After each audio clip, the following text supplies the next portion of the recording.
You're listening to 1069 Click FM, live in color.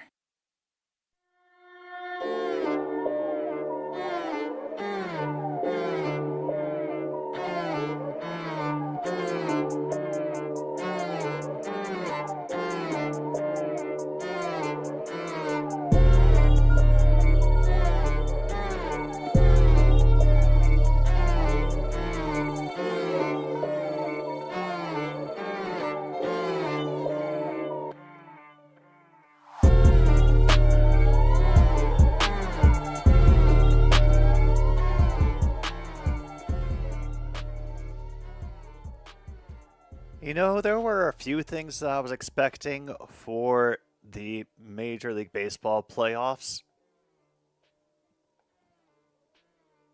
The Mets making it, to be honest, was not one of those things. And another one of them, I think, was the Brewers getting knocked out before the divisional round. I know that's where Logan's lines are drawn. Yeah, tonight here on another Stupid Sports Show, we are taking a look at the Major League Baseball playoffs. They're in the divisional round right now, which I think that's the best 3 out of 5 series, and this is Game 3. Every single one of these series is tied at 1 apiece. So it's basically a best of 3 series again from here on out. Myself, I don't know which side I'm on for this one. Oh, by the way, hi, I'm Jim B here on 1069 Click FM, yada dee dee dee dee. I hope you're all doing well tonight. This is just going to be a casual hangout stream, check out the game. Hopefully it's an interesting one.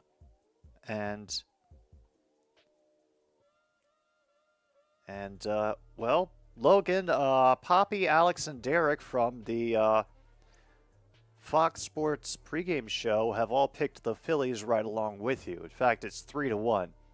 So you feel good about that. Hope you're doing well, William, and hello to anybody else who may have wandered into this channel by accident. As you can see, a very, very full schedule for us this week.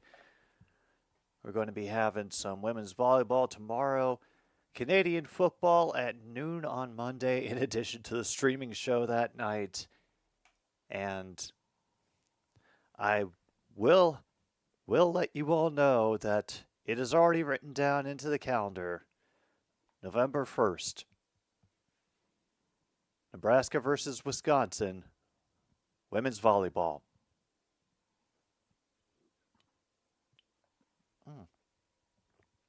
MKI, glad you could join us. Yeah, that I found that out very, very early this morning, and that was a better jolt than the cup of coffee was. Dang.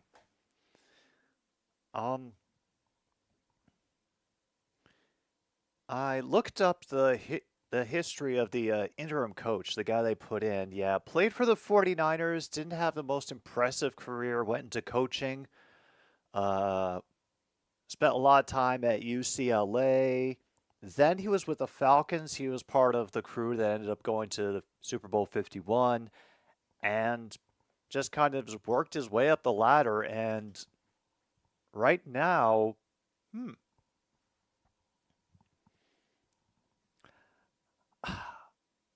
well, let's just see what the hell happens, because now I gotta admit the Jets season is kind of interesting again, depending on how much power you believe Aaron Rodgers holds over the team right now. Luke, good to see ya. And yes, John Jay, I believe, yeah, Blues are playing right now, aren't they? Oh, I can imagine. There was a brief bit of panic about that, whether Nathaniel Hackett would become the interim coach.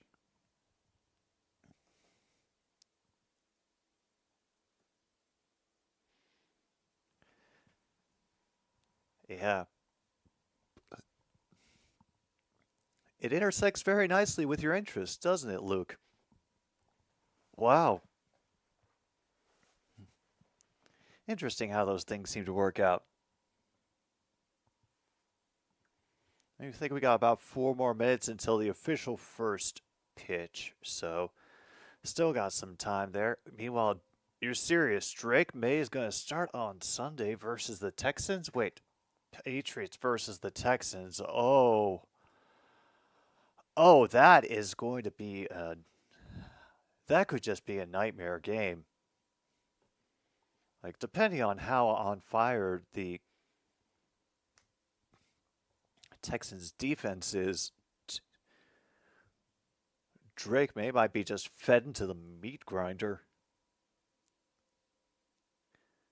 Early game, yeah, first game of the NHL season in North America.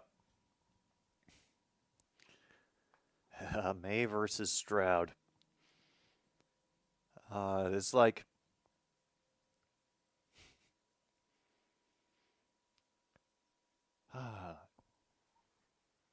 it's like Lil Mac going against Mike Tyson.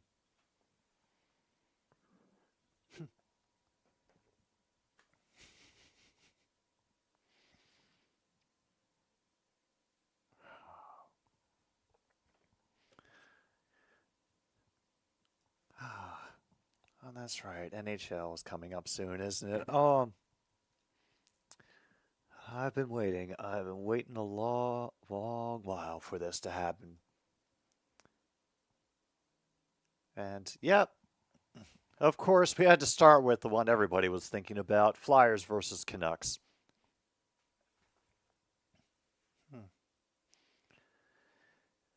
Yeah, MKI, CJ Stroud for this game feels like a very good choice.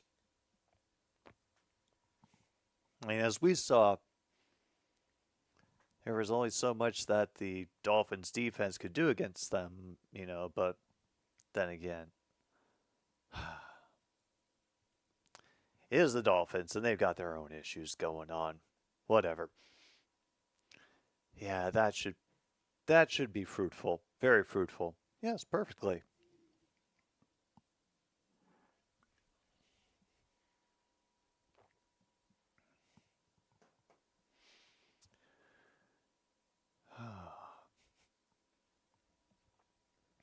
I still cannot believe that the Mets ended up getting into the playoffs. I mean, I thought they were set for another season of mediocrity. But damn. What a surprise.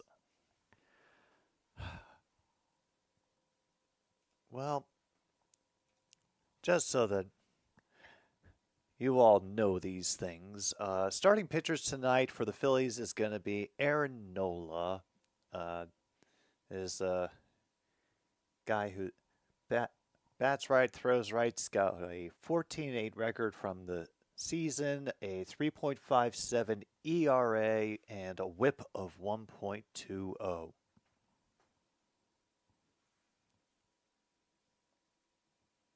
Mm-hmm. Wow, 4-0 over Shrewsbury Town.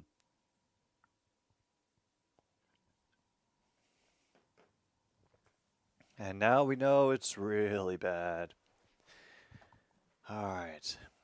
Everything is bracing for Hurricane Milton.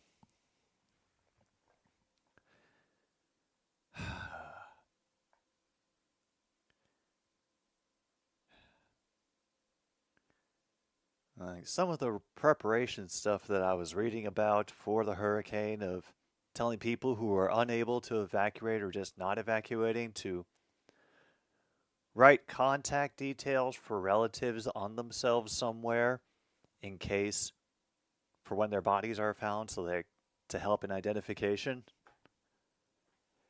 It's just awful stuff. But at least there's the goofiness of all the people arriving in Grimace costumes. So we got that. Oh, next game is until the 19th. Oh, that's a ways off. Partner 2 weeks. And who are they going to be playing against?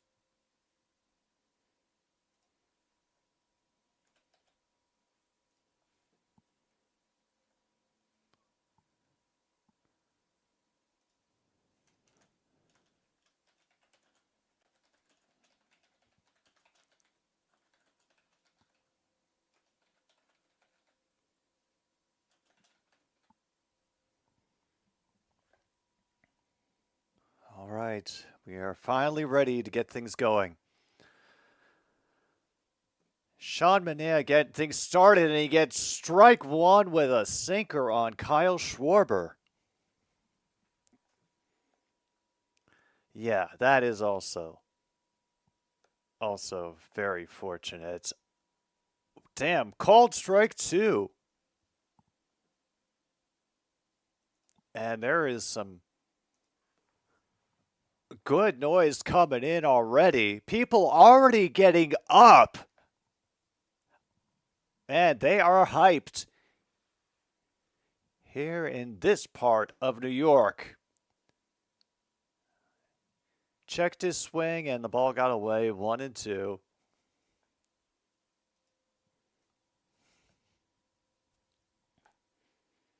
Was due to play on the 12th, but got too many international call-ups. Oh, damn. That sweeper ends up outside. Counts now even at 2-2.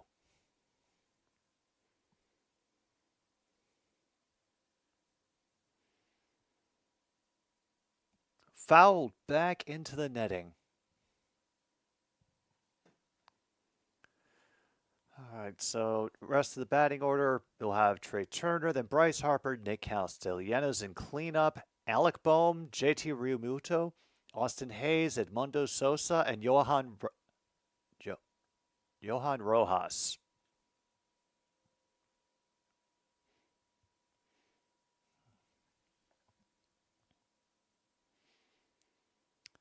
Oh yeah, I did.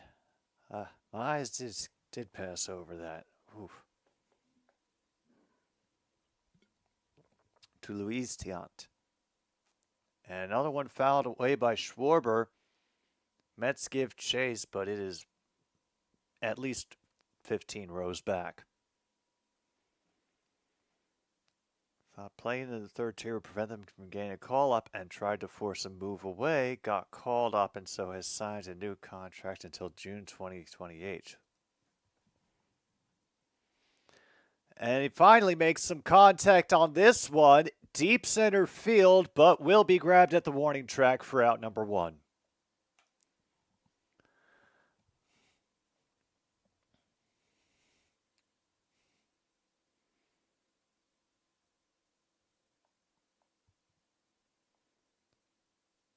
Okay, he's not so much a heat dude as a attempted surgical pitching guy. That one will land outside, however. 1-0. Little catcher assistance will put that up in the strike zone, 1-1.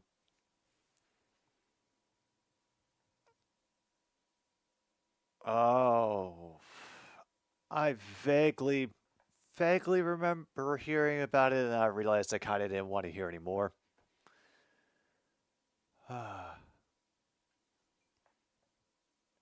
It shows bunt and gets a called strike.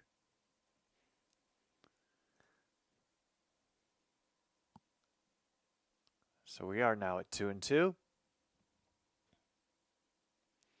Cracks a grounder to short, directly to him, in fact, and so it's a very easy throw to first for out number two.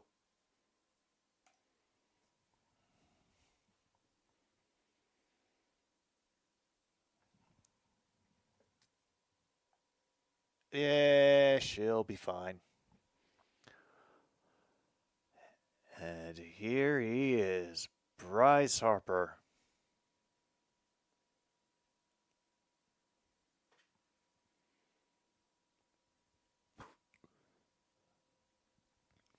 Kind of inside on that one, and it's very foul.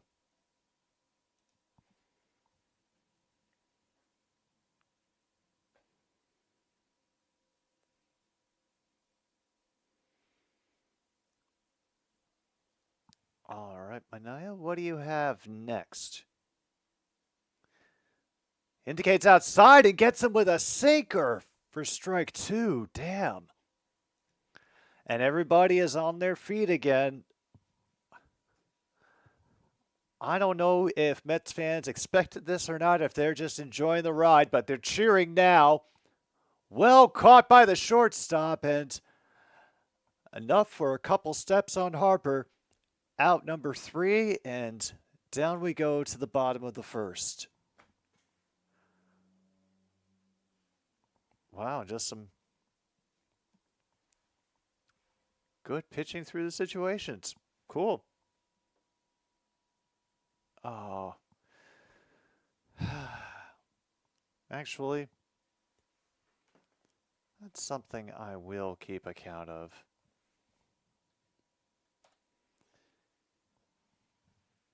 It's going to count how many gambling ads we get during this game. And we're going to count the ones that happen during the broadcast, too. Oh, wow. Spencer Rattler? Okay. We have something else to do during the commercial break, which is look up who the hell is Spencer Rattler.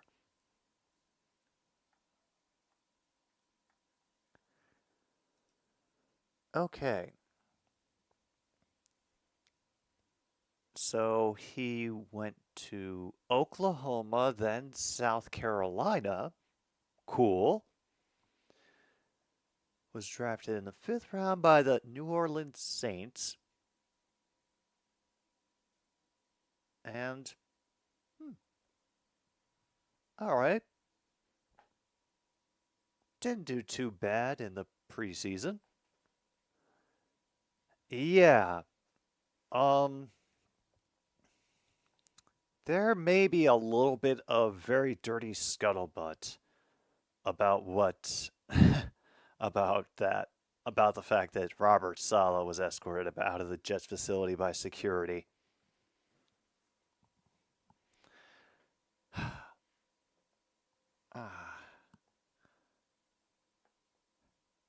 I'd talk more about it, but it would go into conjecture, and I don't feel like doing that on this channel.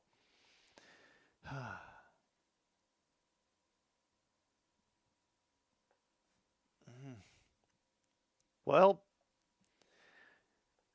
True North, if he is capable of bending the wills of men like in the same manner as Kaiser Soze, yeah, I think he can also pitch.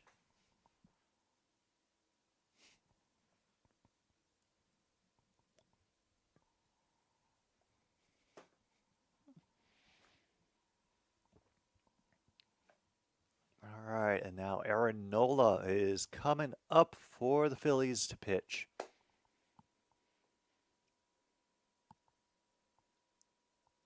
And he has a couple interesting pitches in his arsenal, like a knuckle curve and a changeup, but he does have an established fastball.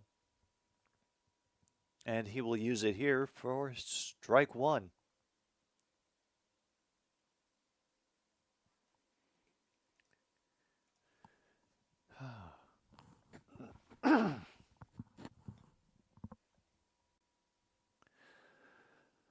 That one inside and rolling to the backstop. This is a 1-1 on Francisco Lindor.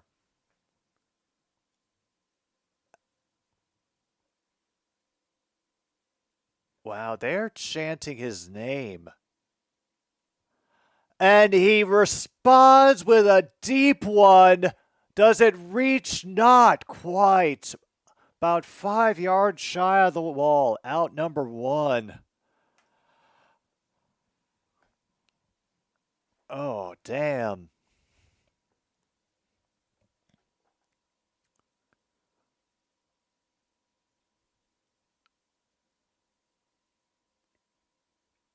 Oh, wow. So we're talking possible comeback story for Mr. Rattler. And that big cut by Vientos on that fastball, and we have another 0-1 count.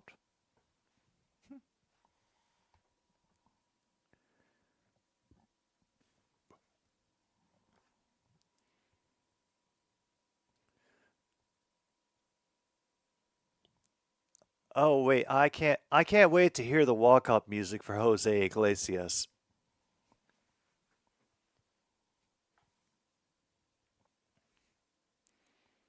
Apparently Vientos is straight out of AAA.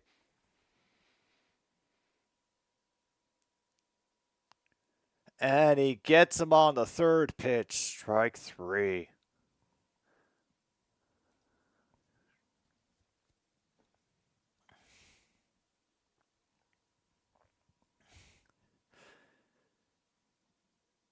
Hey, you can warn them all you want, but oh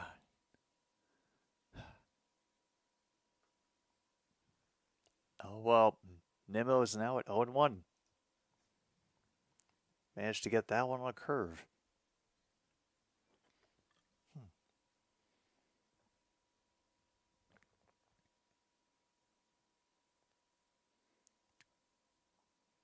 Wow, they're even chanting Nimmo's name at the stadium. They are like, you know what? Say whatever the hell else you want about the Mets fans, whatever. I will not.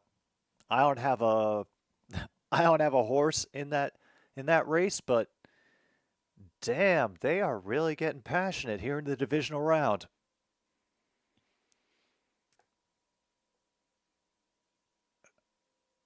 Oh yeah. I mean, I'm hoping for dumpster fire so that it gives me maybe an opportunity to, just soak in the joy of Canadian Thanksgiving. But person he was benched for would transfer and end up. Oh, he got benched for Caleb Williams. Damn.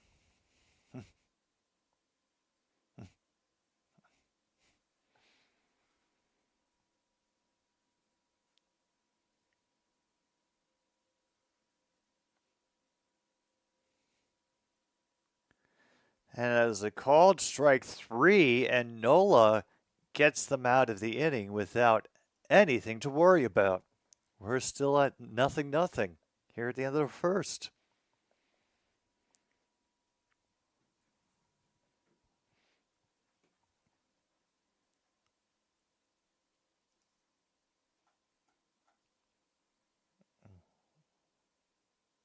Wait. Who are the Saints playing this week? Oh, they're playing the Buccaneers. Ooh.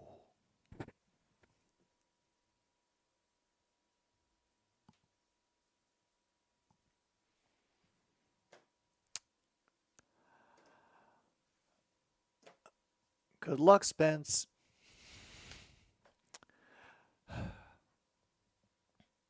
Meanwhile, Eagles released linebacker Devin White after he hasn't played in any of their games. Did he get injured, or was he doing some kind of holdout, or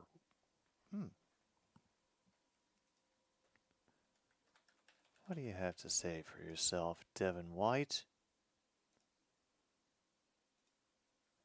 Okay.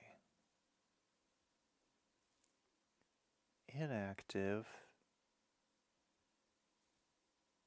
for the first 4 games. And NBC Sports says nothing more. Did not have a role for him on their defense. Okay.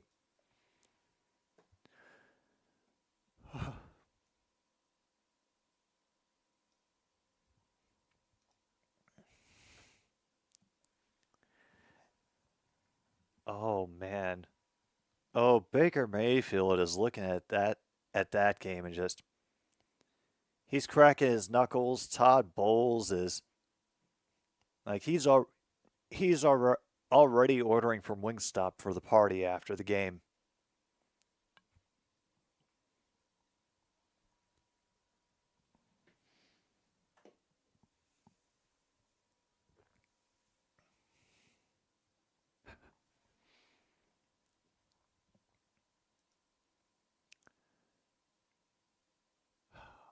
Oh damn, we're gonna have ourselves a time, aren't we? So I'm trying to plan ahead a little, so I actually figured out which Capitals games I'm going to go live for because once again I don't expect them to be that great. So I'll run down that list after we get done with this batter, which is Castellanos, drilling this one to the warning track, but it is grabbed for out number one.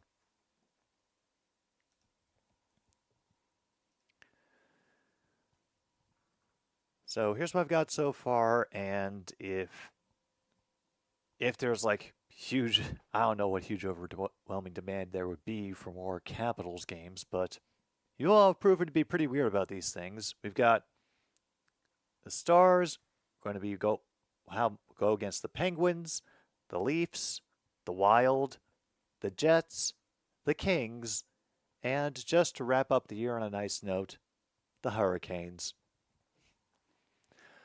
Meanwhile, the Mets, what a throw from across the foul line to get the second out. Watch that replay if you can. Grimace can't believe it either.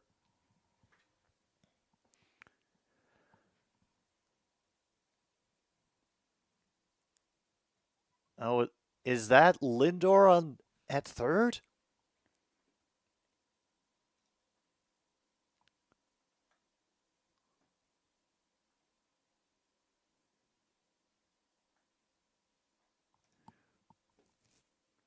Oh no, shortstops. That was Vientos at third. The AAA guy.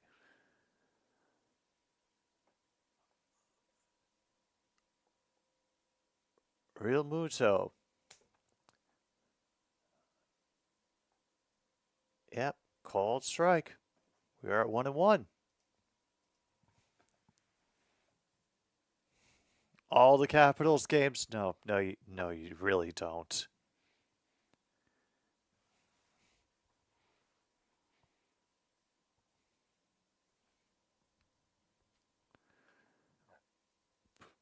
And here we are at 1-2, and everybody's on their feet again.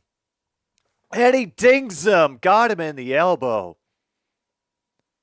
Ooh.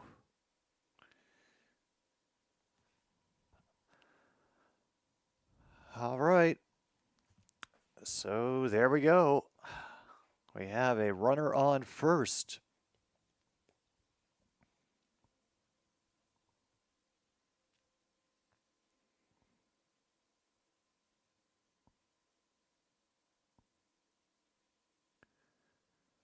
This will be chopped to Vientos. And another good throw. And that ends the second inning before the Phillies can do anything more.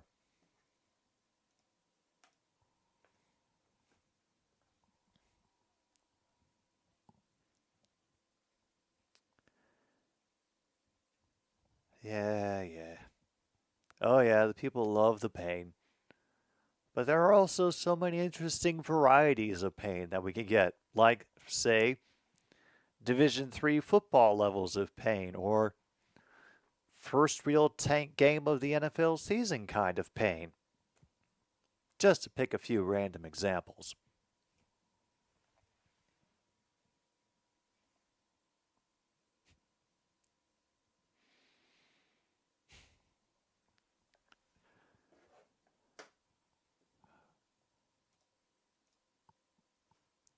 Oh, damn, better get that back up.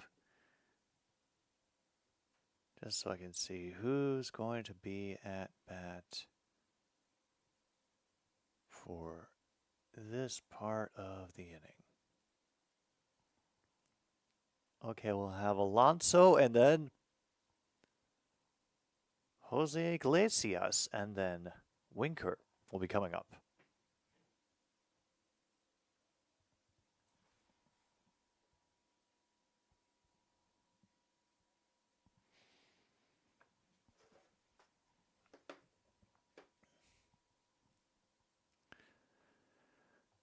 Or completing a two-score comeback only to lose thanks to awful coaching in the final 30 seconds pain. Oh, yeah. Yeah, there's that kind of pain, too. Yeah.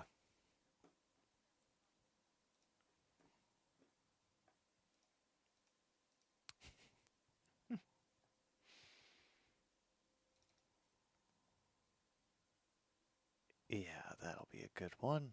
Sorry, just setting up.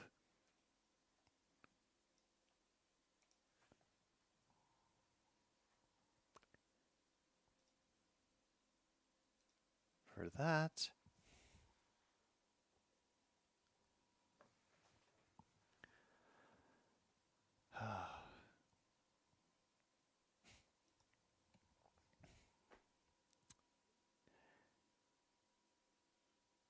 Yeah, I think the also the neat I did find it hilarious the response from a few Lions fans that I read that said,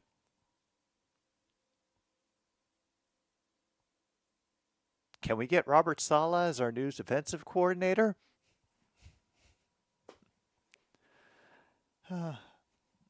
Optimism is a wonderful thing. First pitch to Alonso, he got a lot on that one, and that is well gone. 1-0 now. Mets are on top. So it is official with the oblique injury, yeah.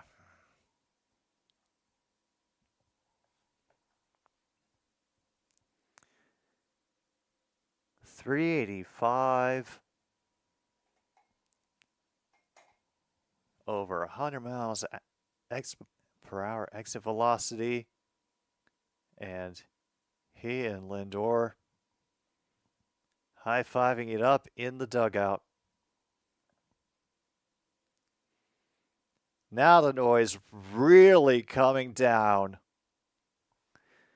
And he silences them with a called strike low in the zone. Wow.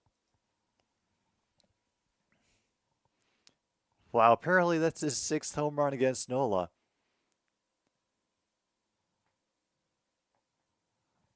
Wow. I'm also enjoying the guy behind home plate who is pointing and laughing at the pitcher when he fails.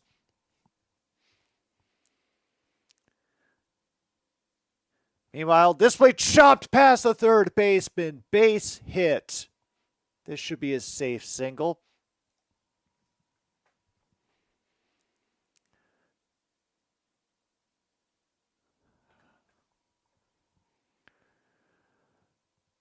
Oh, wow. Well, at the very least, Logan, if things don't go well for the Phillies tonight, at least you'll have a great opportunity to watch Wisconsin kick Rutgers' ass this Saturday.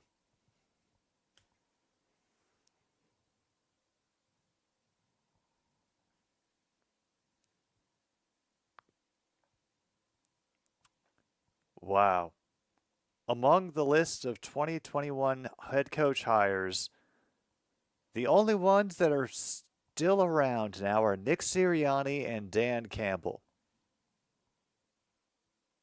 And oh no, are we about to light him up? No. Did he drop it?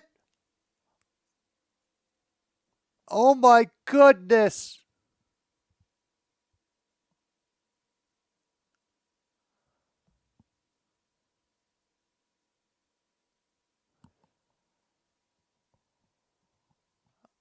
Oh my goodness. We're going to need a review to see where this should be a catch. I don't know. Cuz he went right up, like he went right into the wall to catch that, and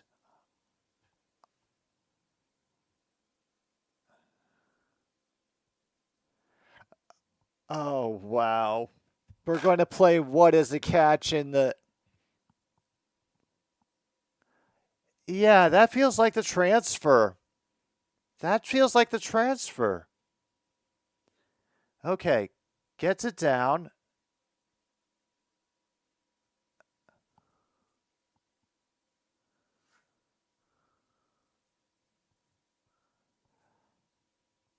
Yeah, since everybody got declared safe early in the play, maybe they'll just put the runner back to first.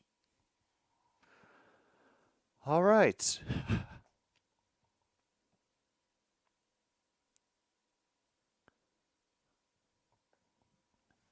And I don't know. I won't profess to really know how Eagles fans feel about Nick Sirianni. Given their extreme swing love-hate relationship with Howie Roseman.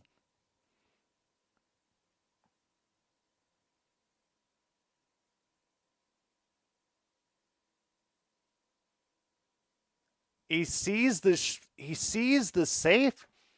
I think he sees the safe declaration in the field and then advances to second based on that. So this should be just fly out, send him back to first. You think every Eagles fan wants Sirianni gone?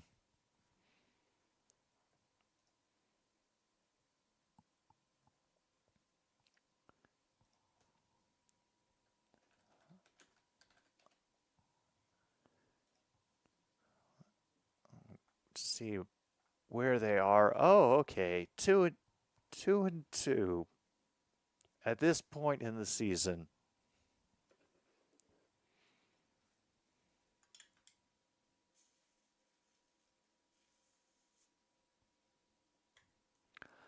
Okay, so runner goes back to first. That is an out, and Philly still has their challenges. Okay.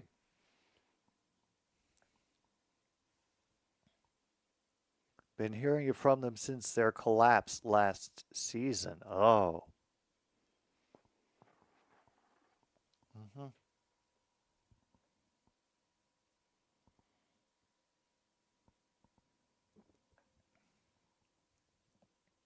Okay. Marte, he will swing it and he'll send it into the comfortable depths of center. And then already it is 2 outs. Oh, damn. Down already, 2-0. And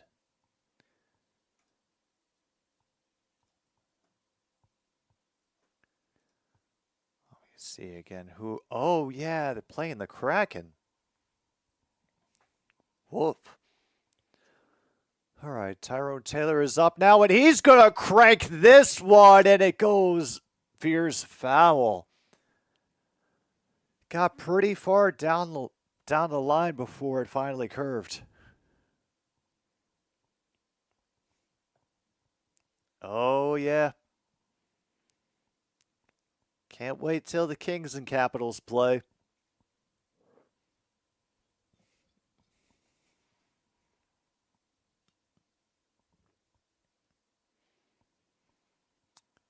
And now a called strike 0-2.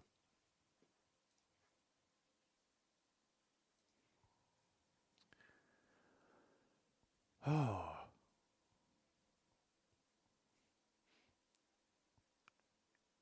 And we're already into the second period and you're down 18-7 in shots. That is rough, John Jay.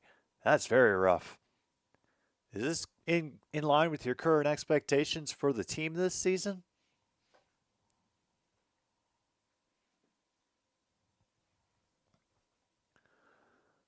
All right, 1-2 to Taylor.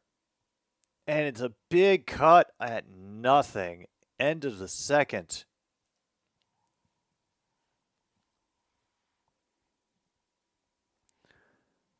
Oh. All right. So much ado about nothing.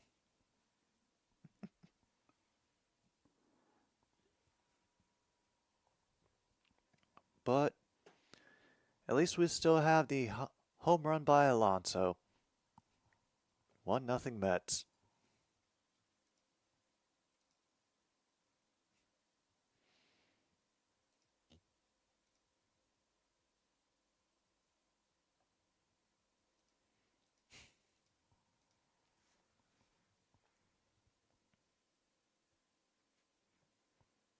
Yeah. Yeah.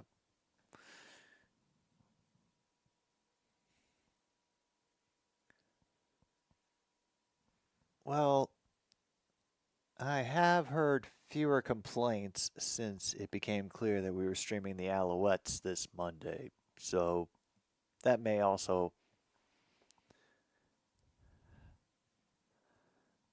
have come into it a little bit.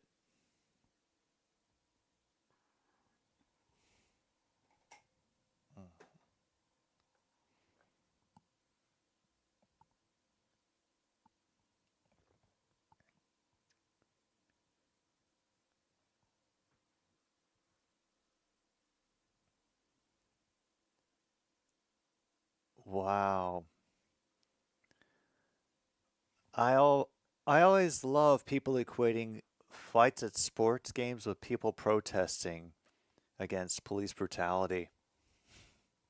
Yeah, those are two equivalent forms of hate right there. American advertising at its finest.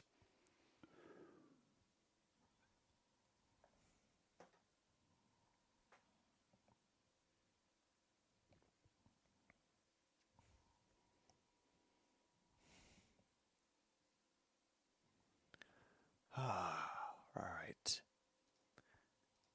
Let's get the rest of the NHL scores up because now we can actually do that at this point of the season. Oh, and they're the only ones. We don't get another one until Bruins Panthers at 6 o'clock.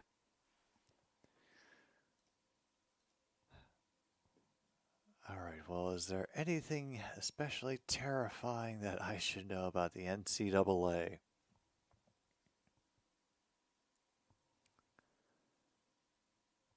Okay, yeah, Georgia. Thank you. Meanwhile, Manaya ends up hitting another batter.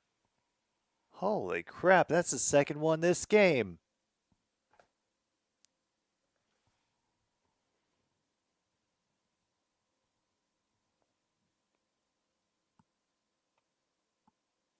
Oh, yeah, yeah.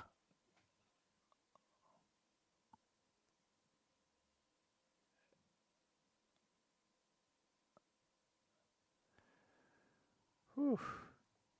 Scraped him, but it did.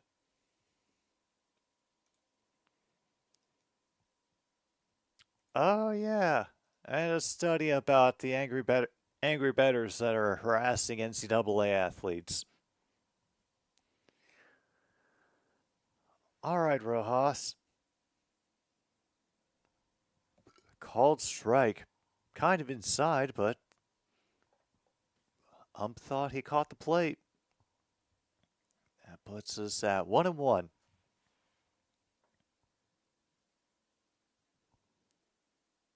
Get ourselves a timeout.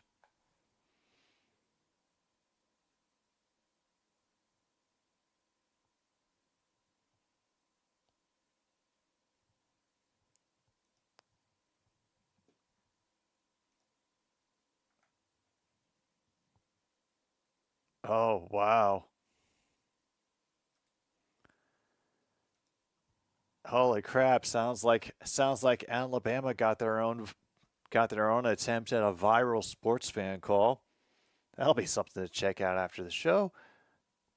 Meanwhile, Manaya gets that one outside on Rojas. Counts now up to 2-2.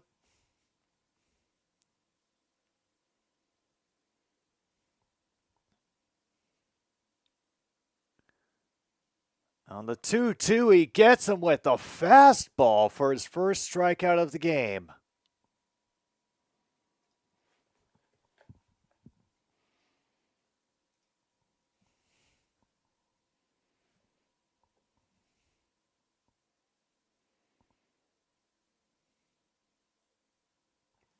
Wow.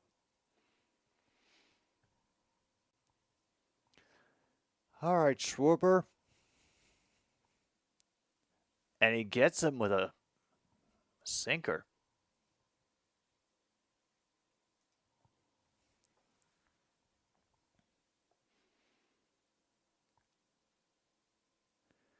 Yeah, we've had a lot of people make deep, deep fly balls, and meanwhile he swings on a sweeper 0-2. If I get booed, it's okay. If I don't get booed, it's okay. Oh no, he's trying to turn himself into Roger Goodell. Schwarber will take time out, redo his batting gloves, steps in. 0-2 delivery from Minaya, catcher scooting to the outside.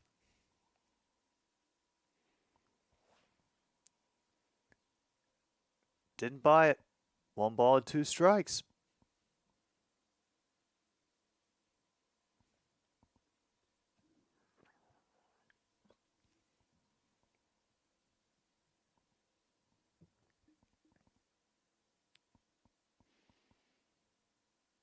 Minaya will just toss it to first, check the runner.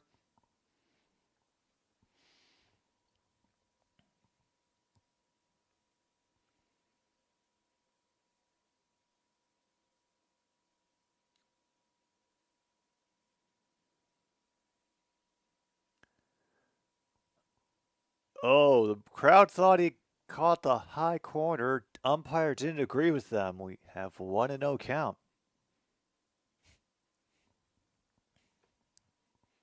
And those fans, the higher up fans are still standing. Meanwhile, that one's fouled away by Schwarber. We're now at 2-2.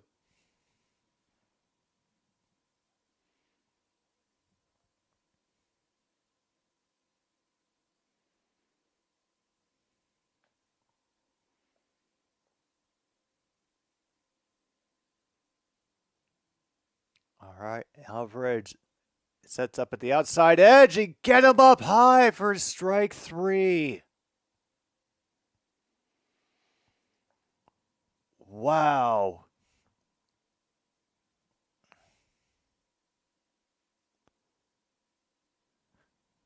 Damn. Minaya getting some good pitching action in this game, then immediately gives up a single to Trey Turner. But hey, other than that, he's been doing real well here in this game. And now we have an opportunity for the Phillies. They've got a runner in scoring position. First and second with 2 outs. Oh yeah, I thought I had heard about that. Good to see they followed through with it.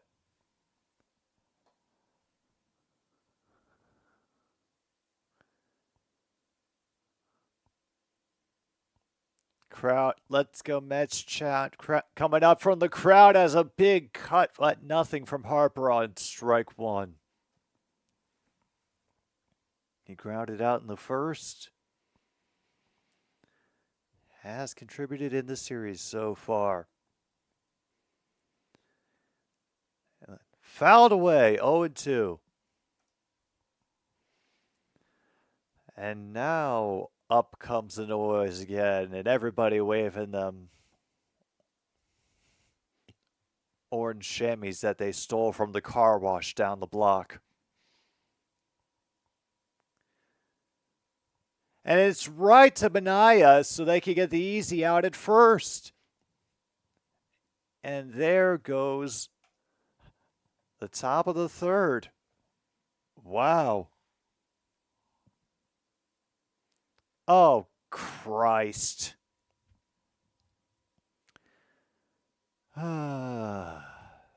Sorry, they just made a Seinfeld joke in this broadcast.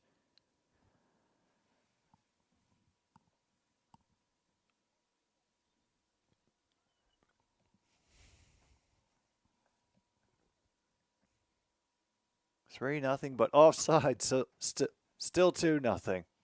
Hey, better than 3. Definitely better than 3.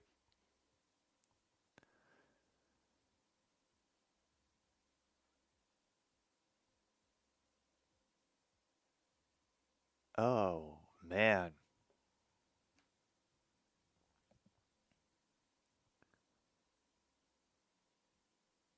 Oh, man. And this, holy shit, this thing about the angry sports bettors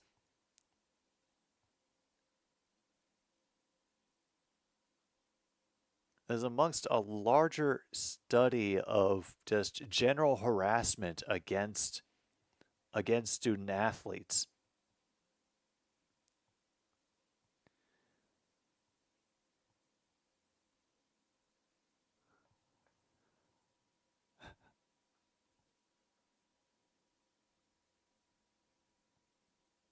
They emphasized that the analysis only covered public facing threats, not private messages where the harassment is likely worse. Fantastic.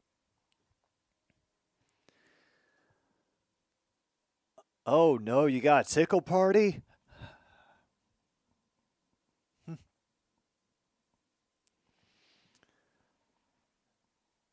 Yeah, that good way to get the team back into it.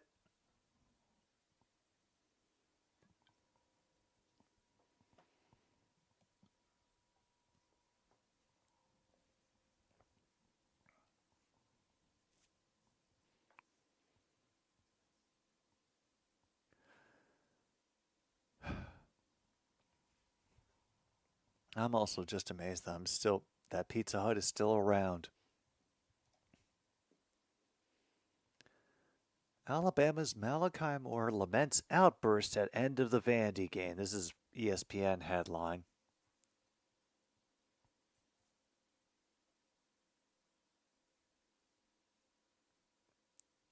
He had shoved the Vandy QB's head toward the ground at the end of the play, threw his mouthpiece, was hit with a 15-yard on sports. Oh, he was the dude that kicked the football? Wow.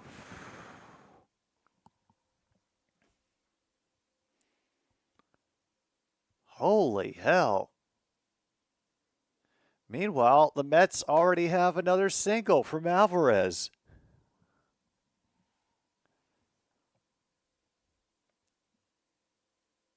Oh, somehow hugging each other a long time for 5 minutes. So they were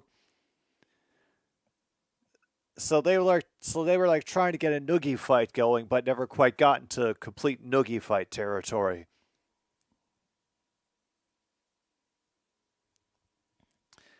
And he hit it pretty deep, but picked up well. Lindor will see a low pitch get a called strike.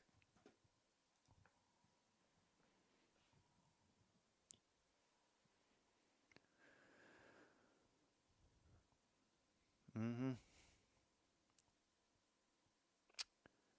Yeah. Meanwhile, Lindor swings at one in the dirt, 0-2.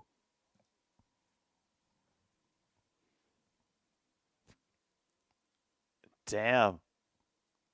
4 people total into the box for roughing and fighting.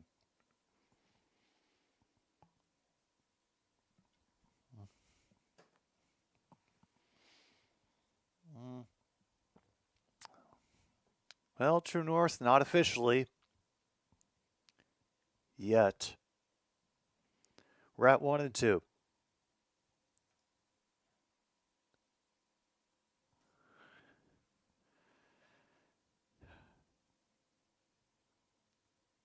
Lining up on the outside, that one way low.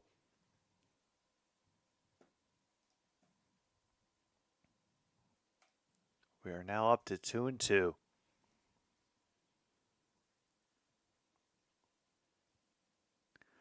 Now Lindor will take his time out.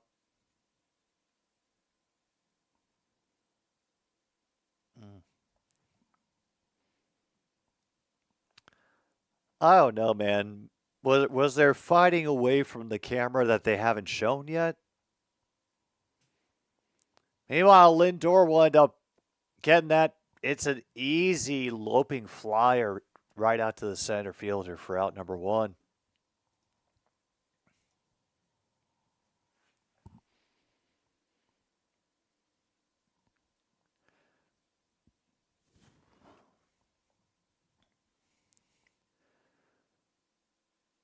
Yeah. Uh, who the hell knows? I don't know. Maybe they're trying to send some sort of message or something. That one's cracked the opposite way off the bat of Vientos. 0-1. Hmm.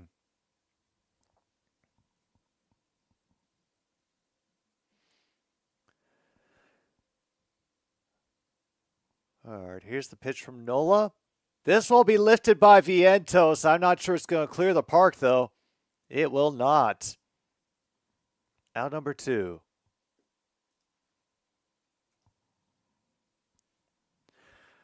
Oh, Tim. Here we are.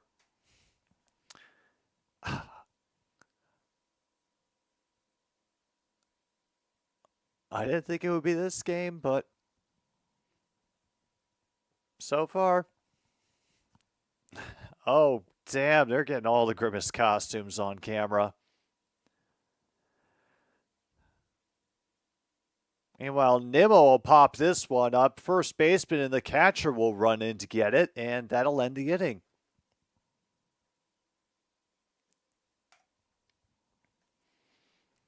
All right, we've got top of the fourth to go, and then we get to take our first break. Woo!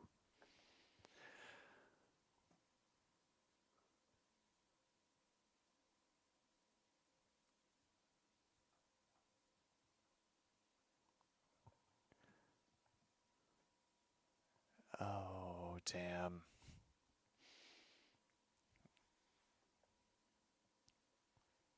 I can't.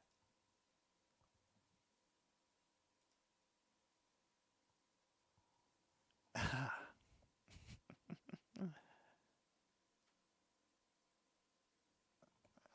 cannot believe that. I cannot believe they're getting radio call-ins already. It's like, my dudes,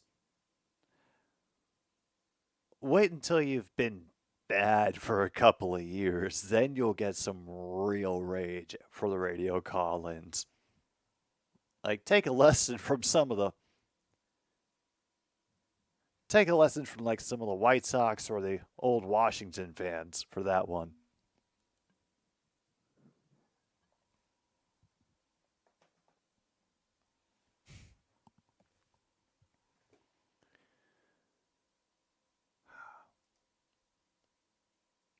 Oh, that's right. Who are the Bruins versus Canadians? Ah, well, it's a shame we won't be able to get that one, but hey, we can have just as much fun with the Canucks. Oh, man. I was really hoping not for a pitcher's duel, but then we kind of get one anyway. Yeah, I think this is needed, at least before we get to the first real break. Hang on.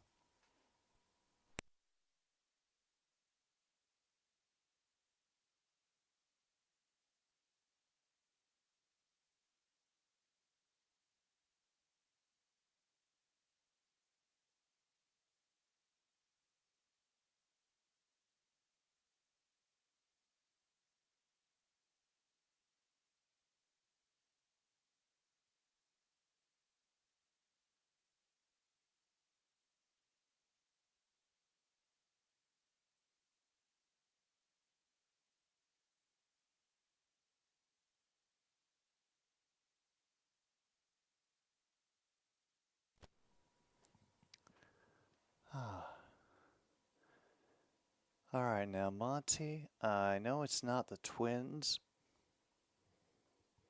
In fact, it's not even the American League, but, well, Do you think this game needs extra innings?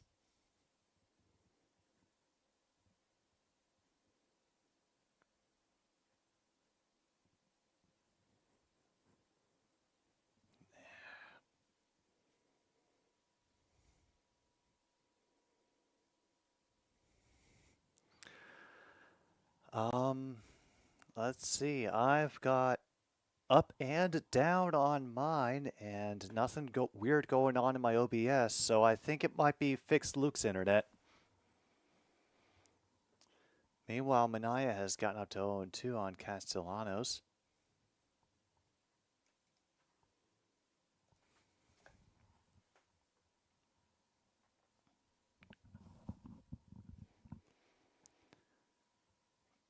Cracked the opposite direction foul.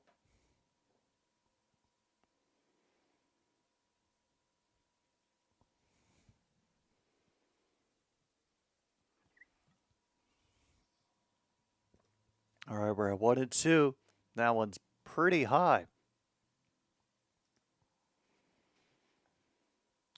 Ooh, yeah. We're getting close to the finals now for the WNBA.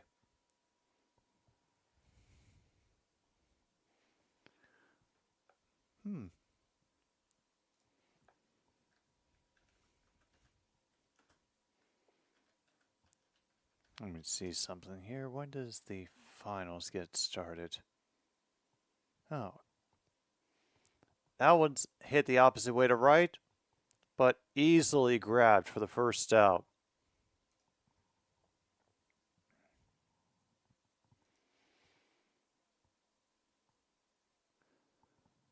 Oh, that's on Thursday. Okay.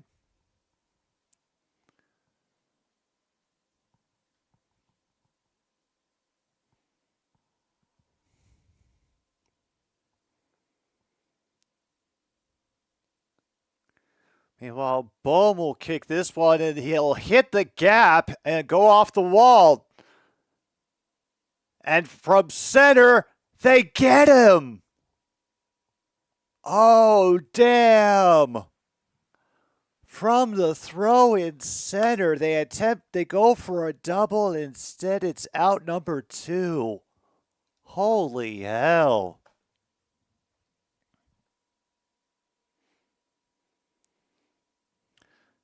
Thrown by Starling Marte. Oh, wow.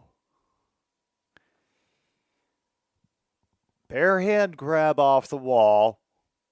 Yeah, got the helmet before his foot reached the bag.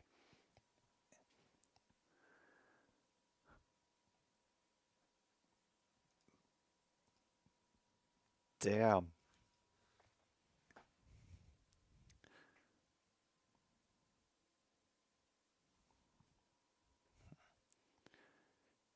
Well, they've turned the on-field mic high enough that we're getting the explanations from every referee for why he's calling the ball, which this one actually provides. Swing and a miss.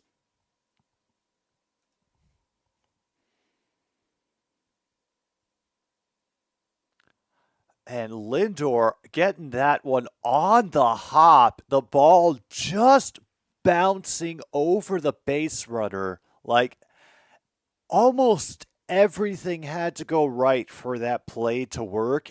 And you will not appreciate this until you go watch the replay of it.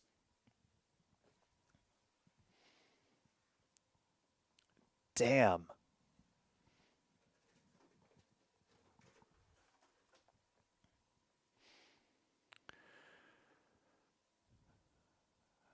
Oh, man.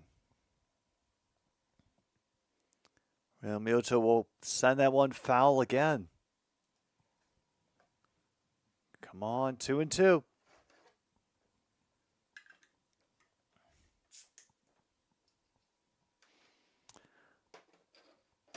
All right, we might be very close to getting ourselves to the pause for the cause with this next pitch.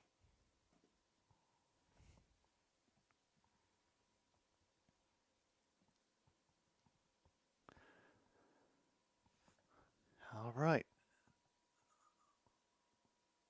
That one a little bit too outside and a little bit too low.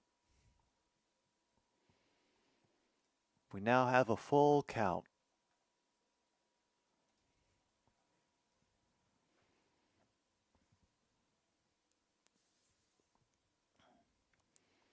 That will be cracked up into shallow center, but be grabbed easily. How? And managed their way out of that one. And with that, we're going to take our pause for the cause for the middle of the fourth inning.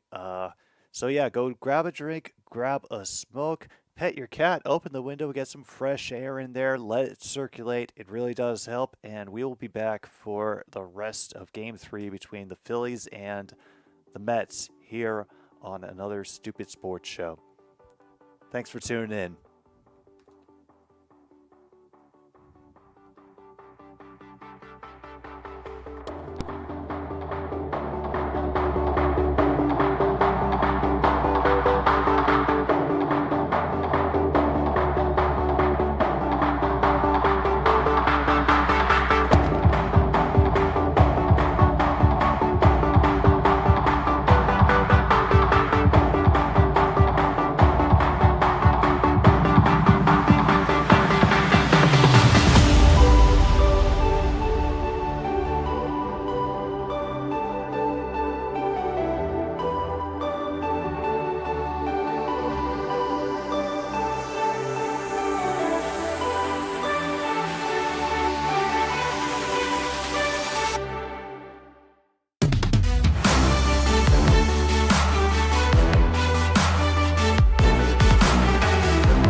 I don't know what the Mets fans are chanting now, but I don't think it's very polite. We're in the bottom of the fourth now. Mets are up 1-0 on the strength of the bat of that is currently up right now.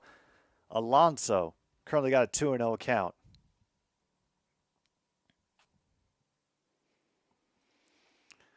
That one catches the low corner of the strike zone. We're at 1-2. We're at 2-1 now. Good to be back, Luke. Good to be back. They will produce and distribute the local broadcasts for the Guardians, Brewers, and Twins next year because of all those contracts that with Diamond Sports Group that expire at the end of the regular season. Wow. Damn. Baseball being prepared for the collapse of the regional sports networks. Incredible.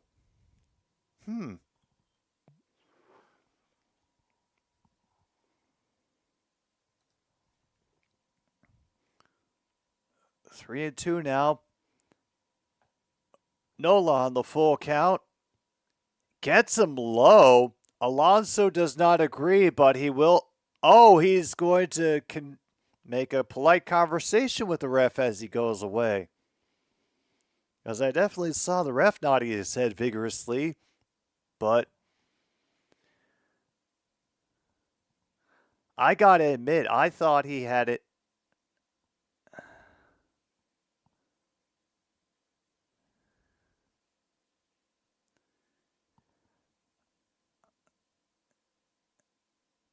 And that's another one that looked inside, but according to the ump, it caught just enough of the corner for strike one on Jose Iglesias. A single last time he was up.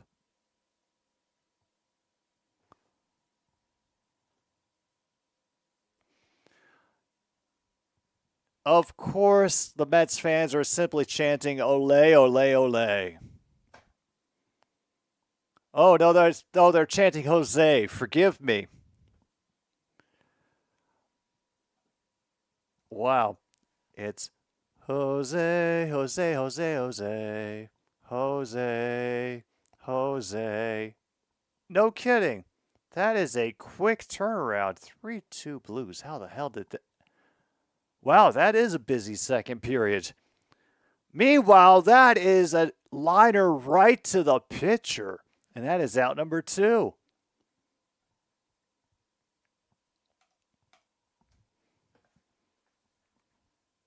Wow.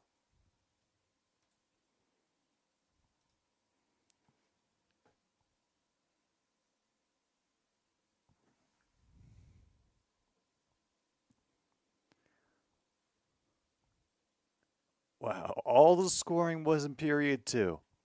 Oh. That fastball ends up drifting high. Winker has 1-0.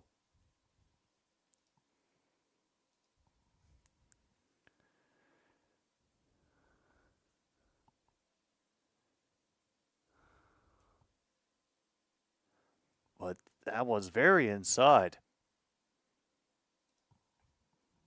2-0. 3 goals in a minute 55, and there are still 4 minutes left in the second. I'm so excited for the return of hockey. Oh, okay.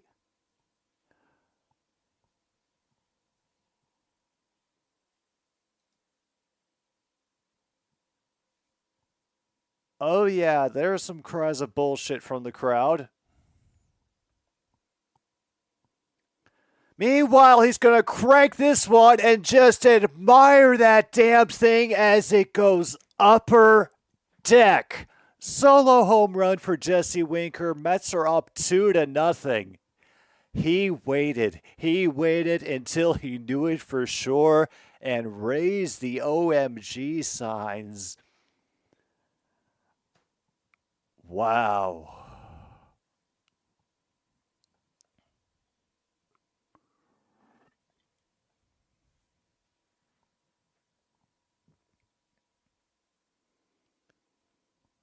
He enjoyed off seasons before Taylor Swift. Yep. Second solo rouge of the games by the Mets.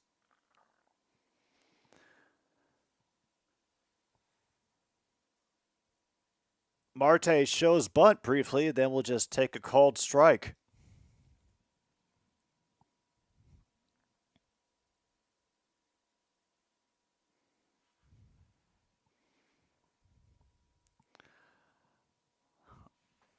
They're going a little bit bonkers, and that one's real low for.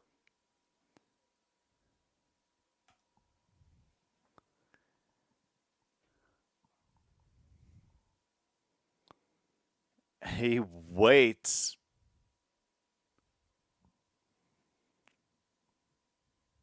OMG Rouge. Meanwhile, big swing at that one in the dirt by Marte is strike 2.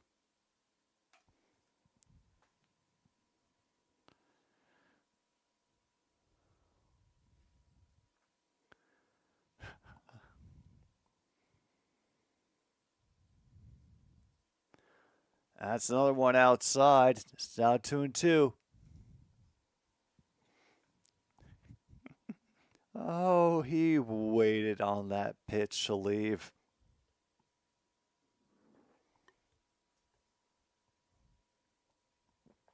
Well, now the Mets are up by 2. I think he got around enough on that one, yeah. That will end the 4th with a strikeout. And holy hell.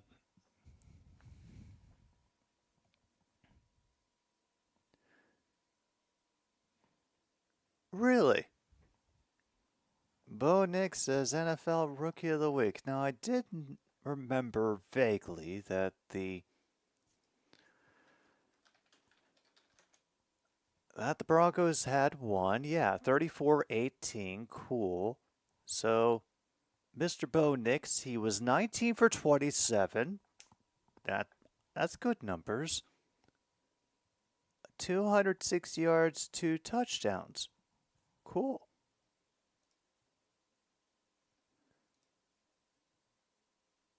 Ooh, and Gardner Minshew had 2 interceptions. Oh. Oh, man. Oh, Uncle Rico. Let me see. Who did he... Oh, so Jaleel McLaughlin got 1. Josh Reynolds got the other.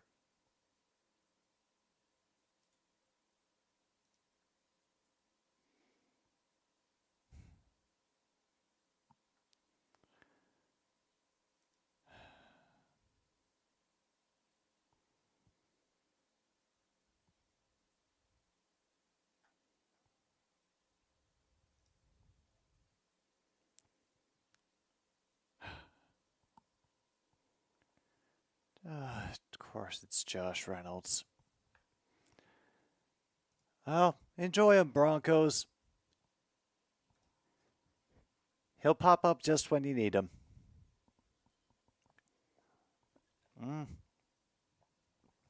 Oh, yeah, apparently Xavier McKinney's been going on a bit of a tear in your defensive structure.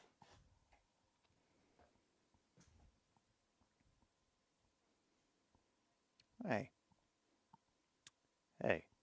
Well, at the very least, I can say, True North, it's always good to hear when there are new names coming through that y'all can talk about on defense. Because, hey, I remember there have been some lean years for the Packers defense in the past, and the more names that you can recognize on a regular basis, the better for you. Mm-hmm.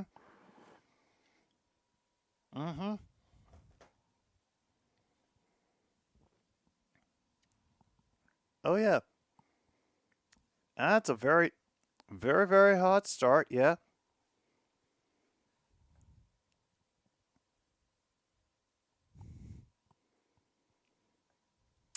Hey.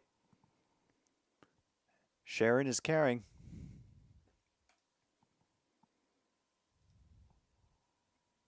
Meanwhile, Hayes makes a big cut for strike 2. We are back in the top of the 5th.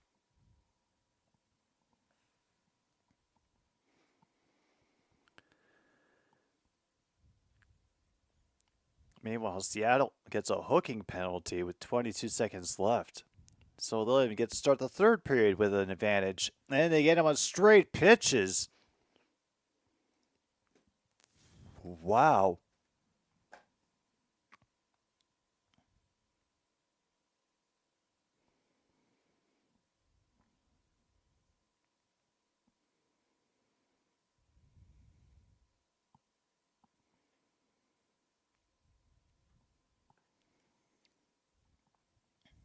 Meanwhile, we get a strike on Sosa, who was hit by a pitch last time he was up. And Rashee Rice will officially miss the entire NFL season after his successful LCL,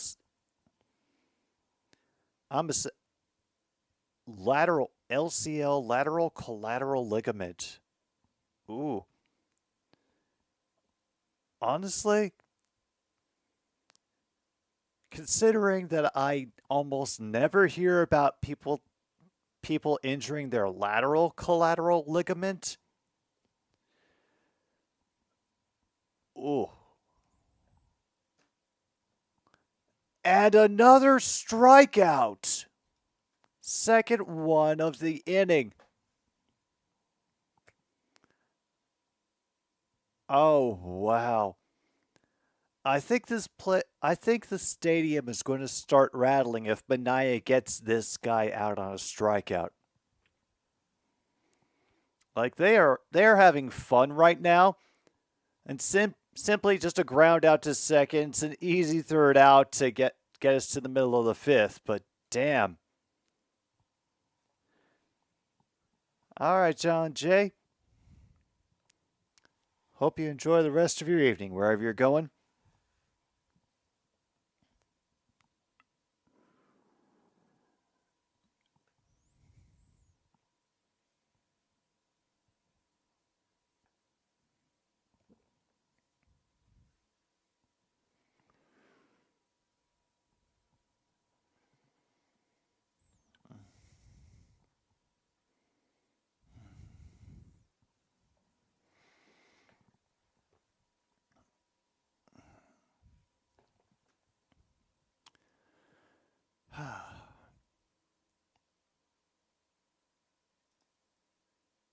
Well, and I say this, and I'd like an honest opinion from the Packers fans who are in the chat right now. I'm just going to read you down the list. So up at the top we have the Minnesota Vikings, 5-0. Then we have the Detroit Lions, 3-1. And the Green Bay Packers are 3-2. You guys are in third. And then behind you is the Chicago Bears in fourth with a record of 3-2.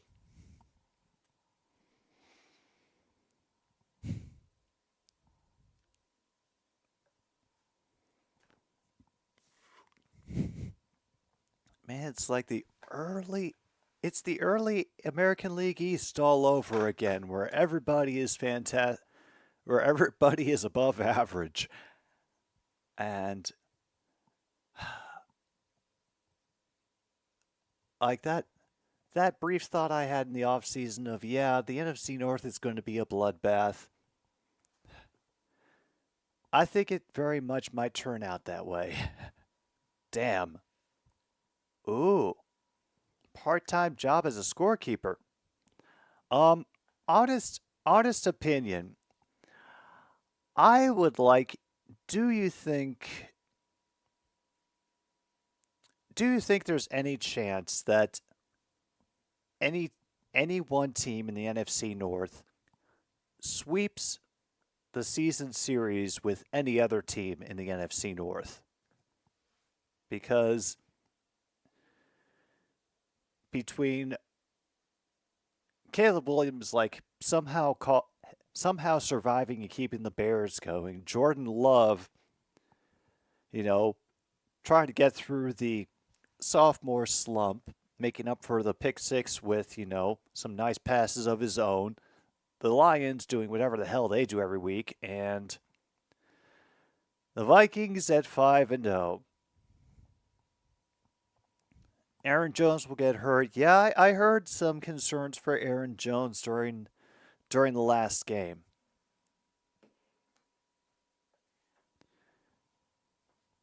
Meanwhile, Taylor is at strike 2 after a big miss.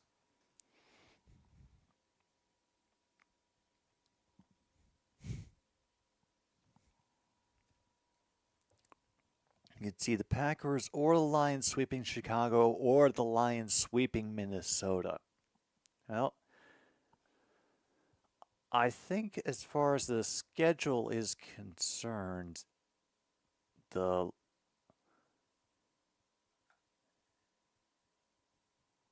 Vikings are our next divisional matchup.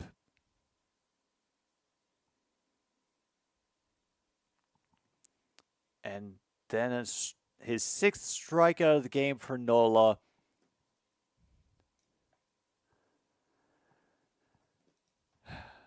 And we have our first out.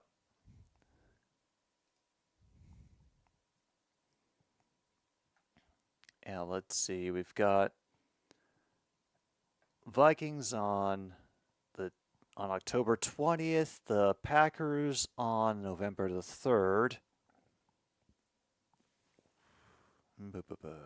Strike one to Alvarez. Alvarez thinks it's outside because the full force of the umpire's wandering eye is now coming into full view.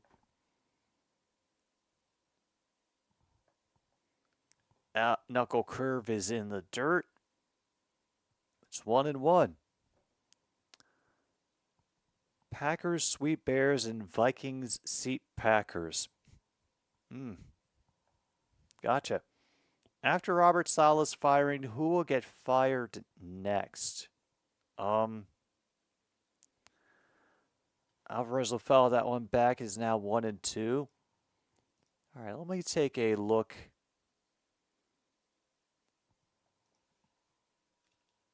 at the gloriousness of the NFL standings.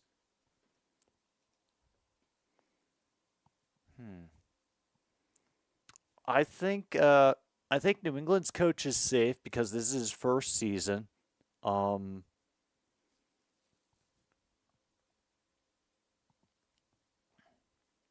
So is the Raiders coach. Meanwhile, that one does not catch the edge like Nola thought it would, and now we're at 2-2.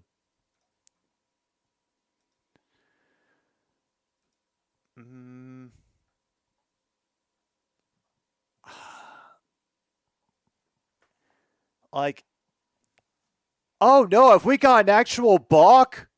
Oh no, we've got a pitch clock violation. Been a while since we've had one of those, and that's going to get us to 3-2.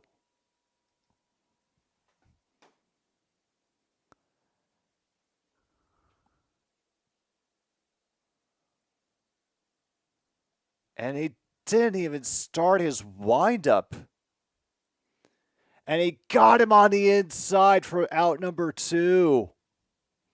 Strikeout number 7. Alvarez is frustrated, but I don't blame him. I thought that was a little inside as well.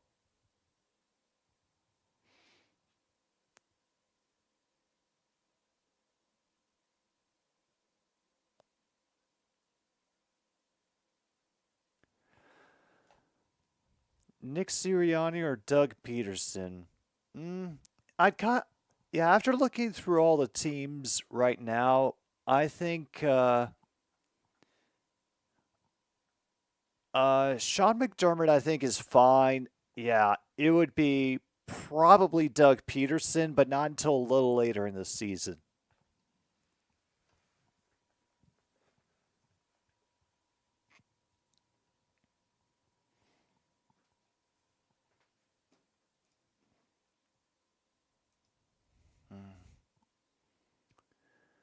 Oh, yeah. The one that Citi Field, it replaced Shea Stadium. Of course, it was named for the famous Cuba guerrilla leader, Shea Stadium.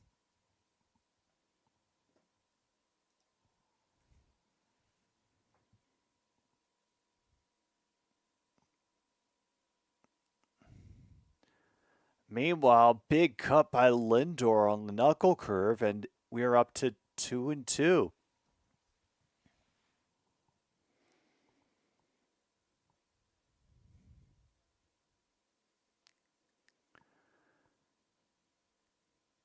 From Nola and all the heat, even Lindor knows he got beat on that one. Can't argue. Not at all. That's the end of the 5th inning.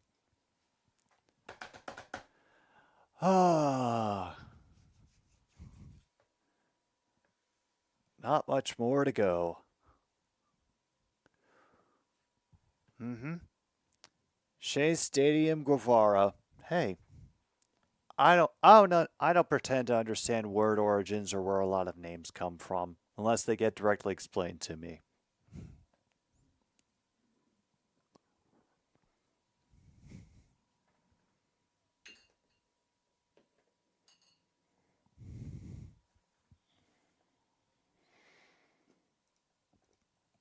All right, let's see.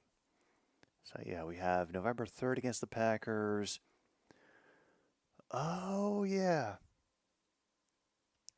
Thursday night football against the Packers. Hmm.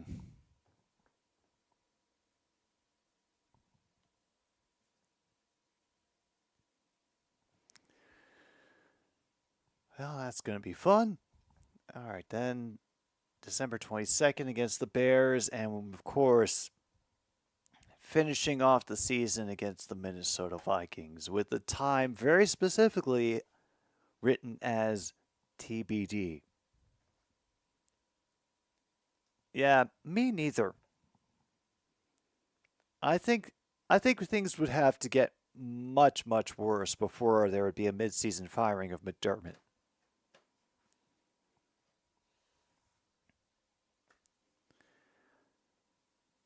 Hmm. Well,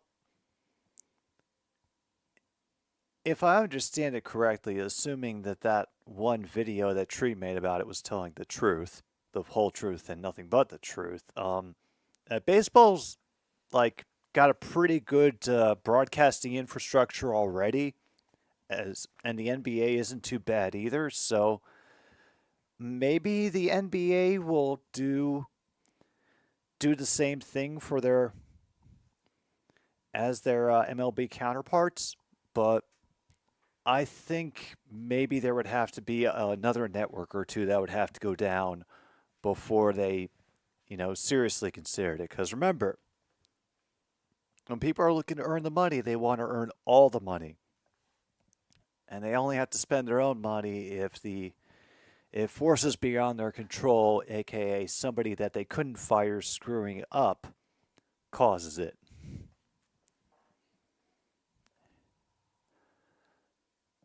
Finally, back to the top of the sixth, and Kyle Schwarber's up again. And he gets him low with a changeup for strike one.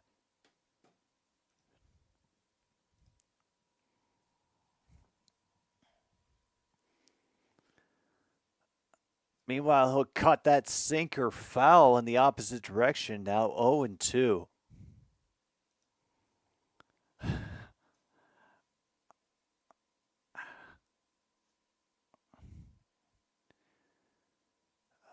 I wonder if Jon Stewart will dye his hair orange if the Mets make the World Series. Just a thought.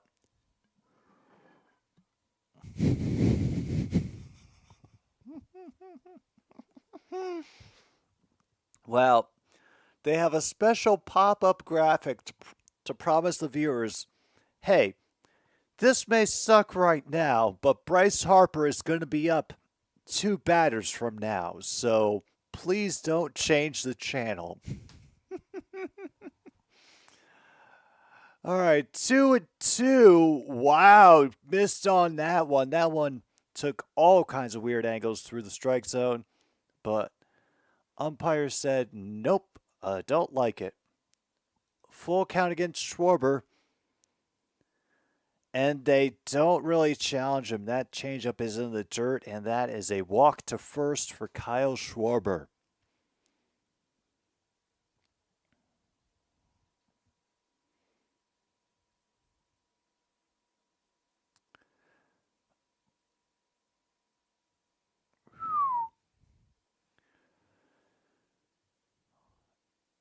Wow.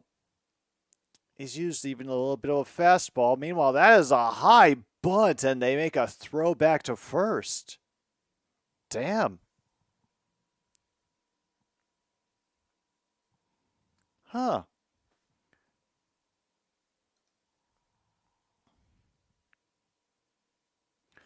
Big swing by Trey Turner, but he cannot find the changeup. 1 and 1.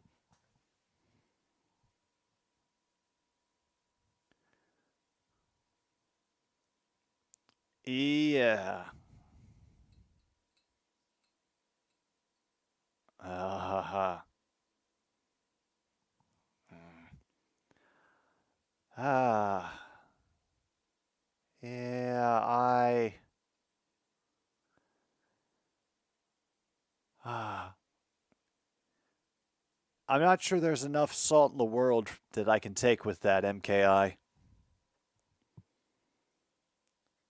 Seriously, Woody Johnson making the decision on his own without consulting Aaron Rodgers. Wow. There is action in the Mets bullpen, by the way. And he just walked Turner. Oh.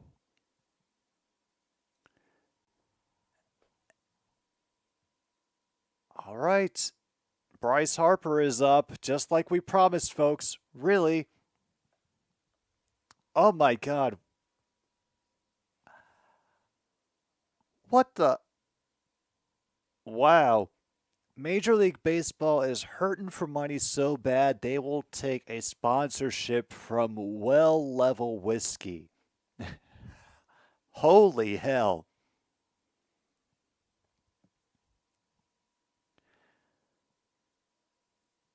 Well, from what I vaguely understand about Woody Johnson, it's completely possible that he and Rogers are, I will just say, have their own Telegram channel.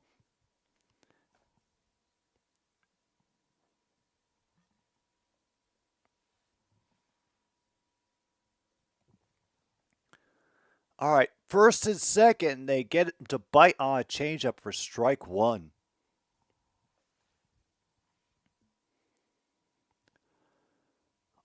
All right. Very dangerous situation for Manaea. He checks back on Schwarber at second. And they get him again with the sweeper. Oh, man. Mind you, we are also at no outs right now. So it would be very big if they could get Harper out of here without him even making contact.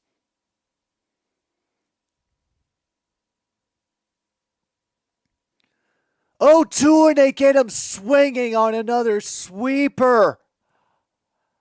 Oh, and the fans are loving it here at Citi Field. Waving Bryce Harper goodbye as he walks back to the dugout.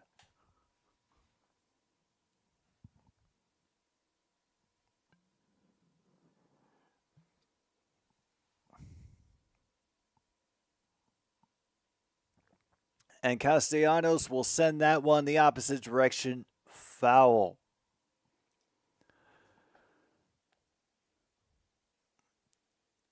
Man.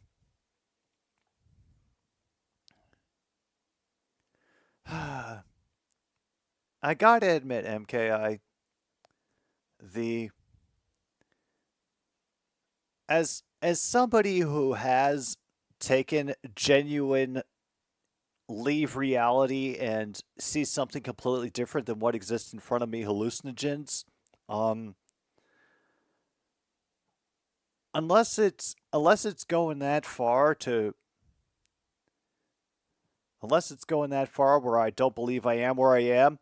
That is a great pitch to second, and they're just going to pitch it right to the shortstop for the.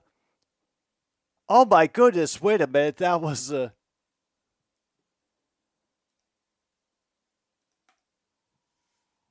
Damn double play to end the inning, and it's a line drive right to the second baseman, and they get Schwarber at second. Holy hell! But yeah.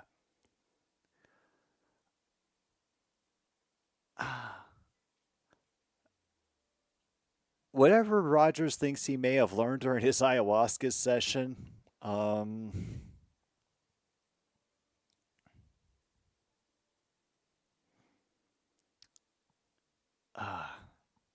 yeah, I won't even go any further. I will not.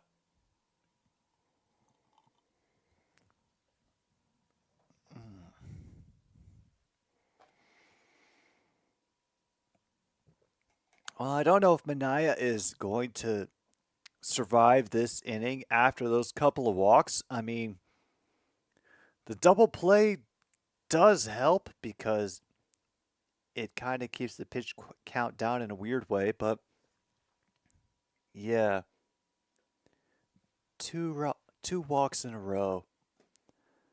I don't know.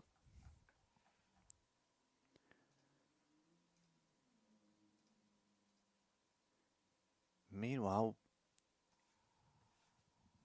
Blues and Kraken have just started their third period, and it is still 3-2.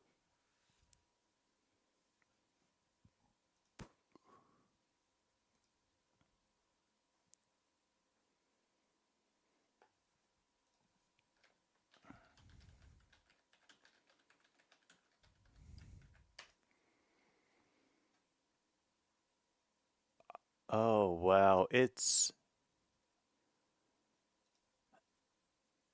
Apparently that rant has gone viral. Very viral. To the point where I got an autocomplete result on Google. Oh, poor Alabama fans.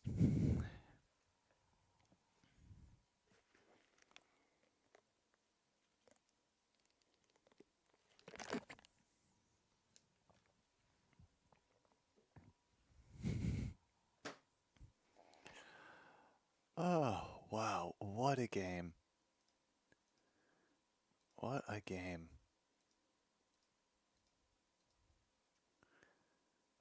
I do admit I was nervous after what happened with Mania in his last two outings, which were both losing to the Milwaukee Brewers, but he held up pretty well in this game. Meanwhile, Vientos will try to hit the knuckle curve and fail for strike one.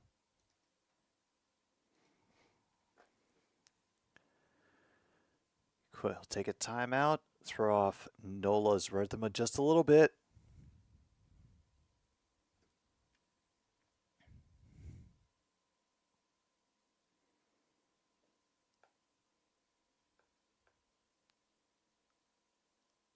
And that is officially inside and said with much authority by the umpire this time.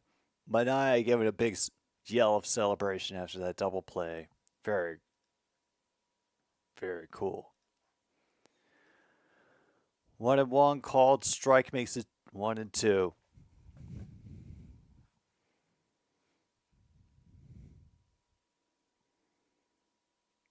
So that is 6 pitches, 6 innings, 80 pitches for Sean Mania. And is called off 2-2.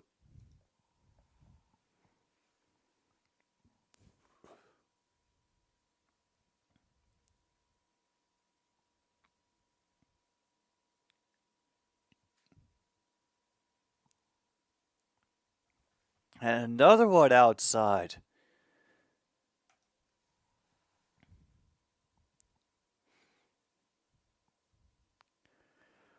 Okay. You going to be able to hold up for the rest of the 6th inning, Nola? And Nolas will crack that one foul. Make it about 8 rows back in the right field line.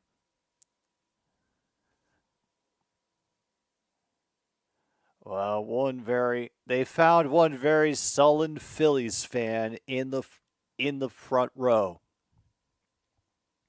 right behind the netting, and that'll be another foul ball off the knuckle curve.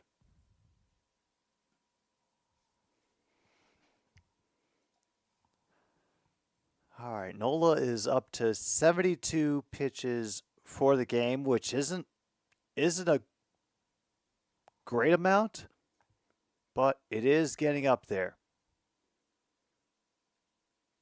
And that one's over the shortstop's head. Base hit for Vientos. And he racks up. He ratchets up the pitch count on Nola and gets a single. Wow. I think this feels like about time we should see some action in the Philadelphia bullpen. Yeah, this is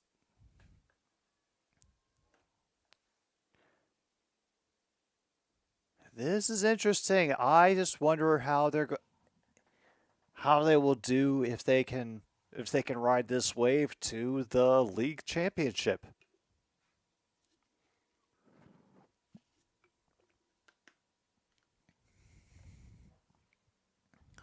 Nimmo is currently at 1-0. And they call the inside corner a strike.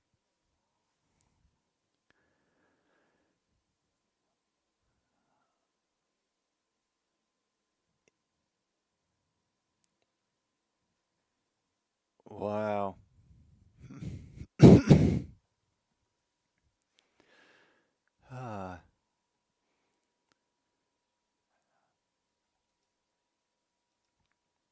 I don't know if that's an extension of the angry sports bettors, but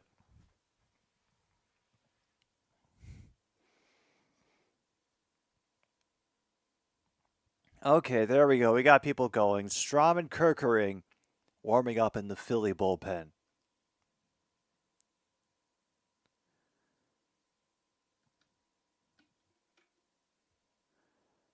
All right, 1-2 coming from Nola. It'll be hit by Nimmo, but goes foul. Still 1-2.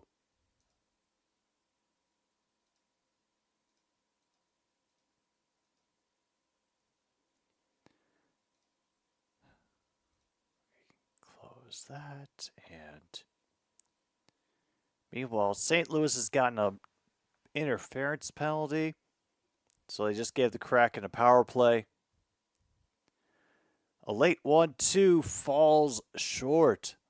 That knuckle curve again, 2-2.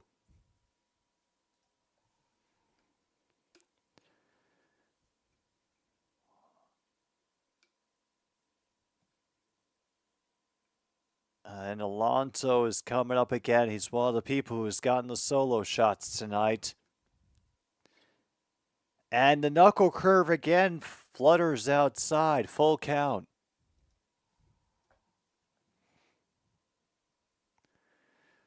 Yeah, I think this is a good time to take out Nola. I mean, regardless of what happens after this pitch. And he gets walked. The fastball drifted high.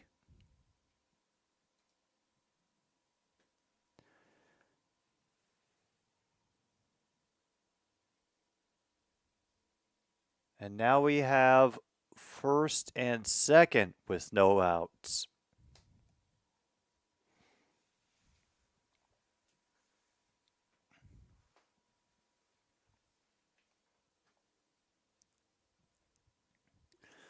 So now they're trying to hype up another potential home run from Pete Alonso with runners at first and second.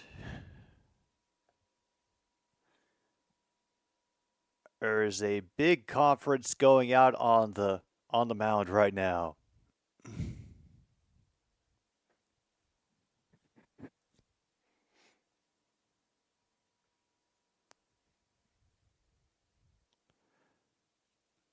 Oh, everybody from the Grimace to the Polar Bear fans are getting hyped up in the stands. They're even wearing their Rangers jerseys.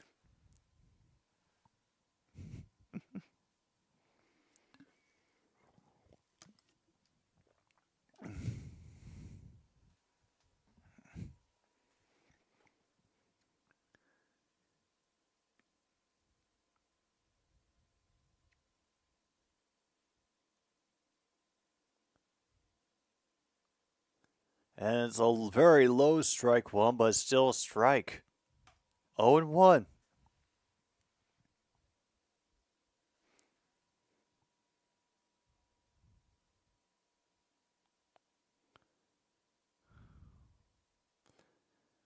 Nola looking back at Vientos. The 0-1 goes real high. Boos rain down, especially from the angry kids in the stands. Alonso has to duck out of the way, 1-1. Woo. Oh yeah, and they're replaying that kid's reaction. He is aflame with indignant anger, and that one was just too low. I thought the catcher assistance would help, but nothing doing. 2 balls, 1 strike. Okay.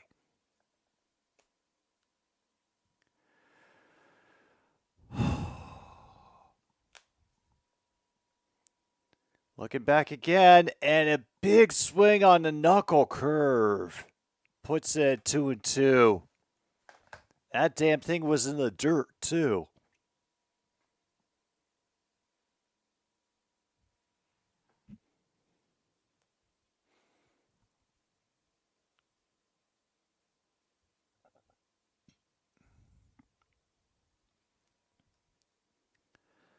All right, Alonso back. And ready? 2-2 count.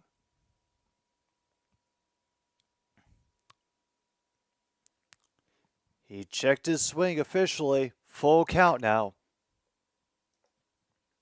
Wanted to give them a moment before I officially said anything.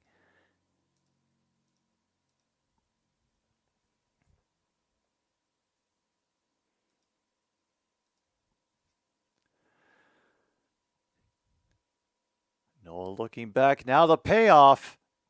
Outside, and we have bases loaded for the first time tonight. Pete Alonso getting walked, and now I think we will be going to the bullpen for the Phillies.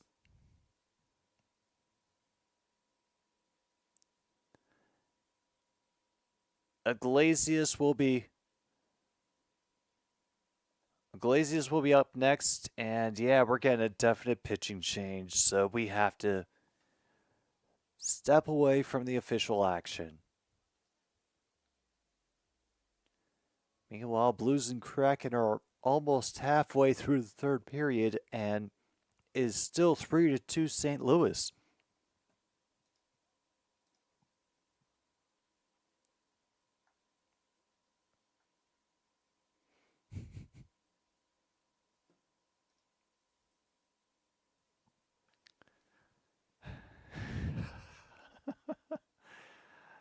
Oh, right now, like,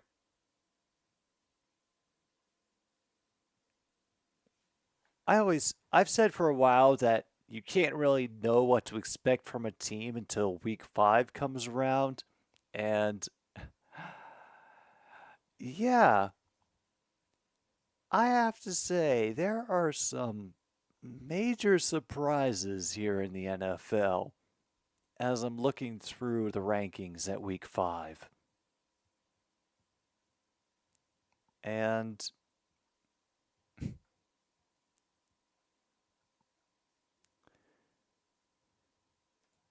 actually, I hadn't known. Who will they be playing? Oh, they get the bye and then they... Okay. Yeah, they get the bye and then they play us. Fantastic. Meanwhile, what about the Chiefs? Just looking at the last 2 undefeated teams in the league so that the 72 Dolphins can know when to pop their next bottle of champagne.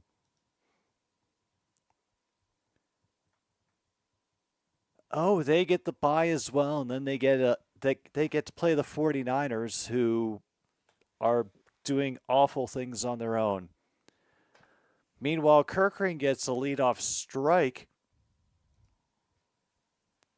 He's got Iglesias, and chopped this in. It is bobbled by the second baseman.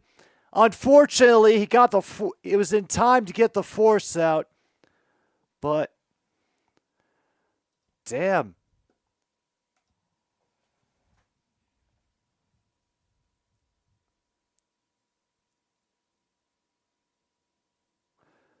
A good recovery to get it in time before Vientos can reach.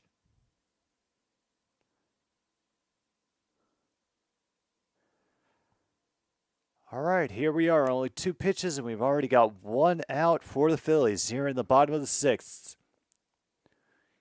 And that sweeper will go wide for ball 1. Infield is playing in right now. And that will be on the outside edge for a called strike.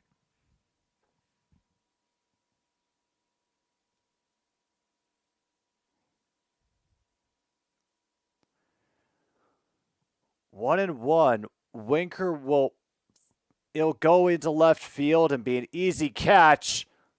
And unfortunately, Nimmo will have to scramble back. He didn't tag up, and it was way too close for him to attempt the run.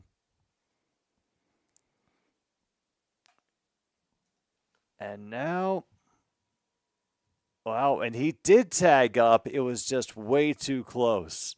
Wow.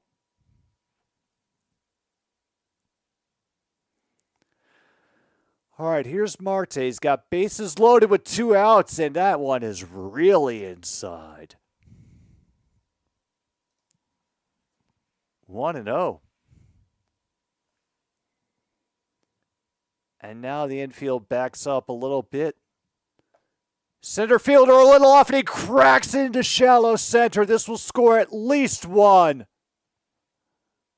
And that will bring in 2.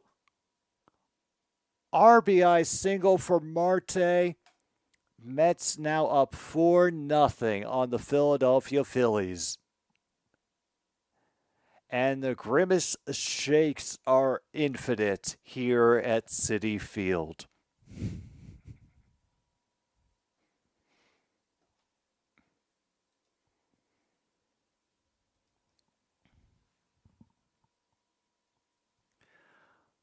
Oh, the Phillies fans are going like it ain't even nothing. We're going to be coming back from this.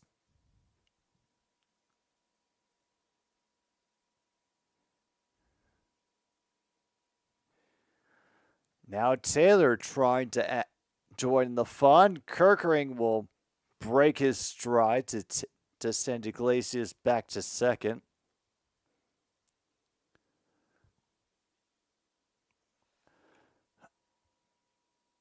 And they'll get no strike 1 on the inside off the sweeper. Wow. And now the Mets have gotten themselves some insurance here in the 6th inning. Thanks to those RBIs by Marte. That one's a little too high, 1-1.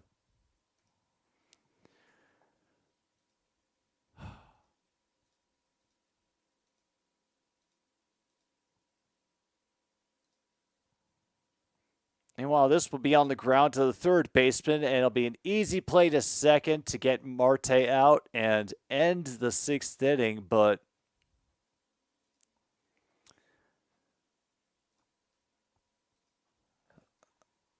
so applause nevertheless after that 2 RBI single. Sterling Marte, there's Winker celebrating in the dugout with Lindor. Wow, these Mets.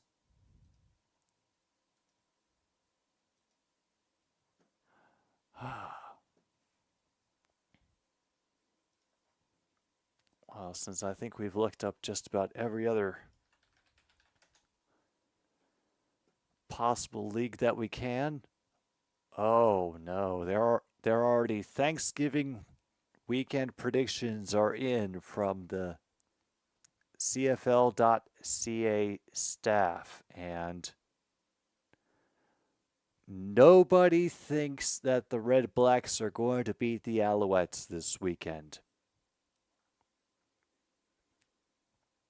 The only people going to pick against the grain are one guy picking the Calgary Stampeders to beat Edmonton, and one guy picking the BC Lions to beat Saskatchewan.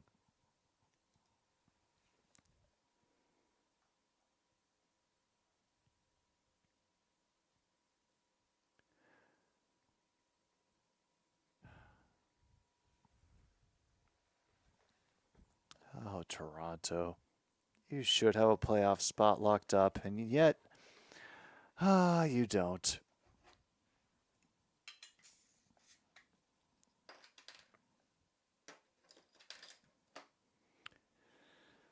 All right, so I don't think Mania should be in for the 7th inning. He's already given 6 scoreless innings so far. Yeah, giving up a few runs, but hey, 4-0 is 4-0. I would not blame the Mets if they went to their bullpen right now.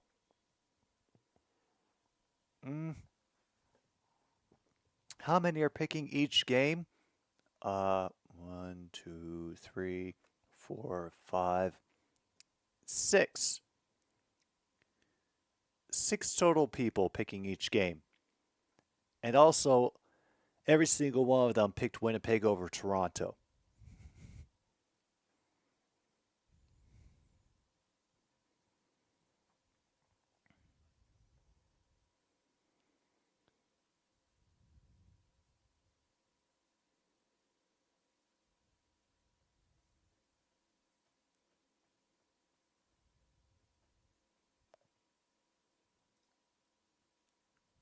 Yeah, 2, 5, and 6, and 2, 6, and 6. And the Mets are going to get a quick ground out on bomb to start the 7th inning.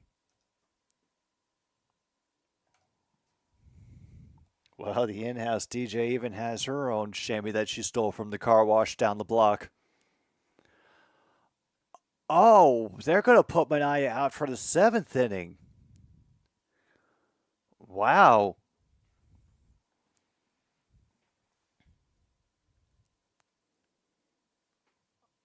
And they'll get him inside again for the strike. JT Realmuto.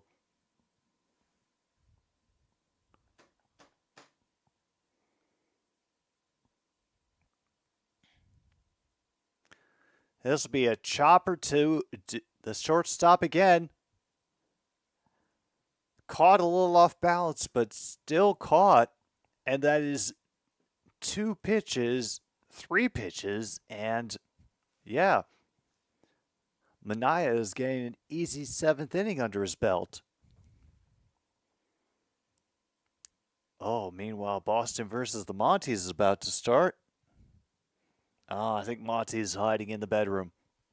And damn, we might already have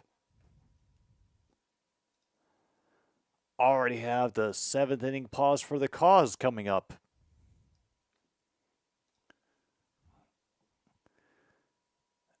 Meanwhile, that will be fouled right into the dugout fence. 2-2.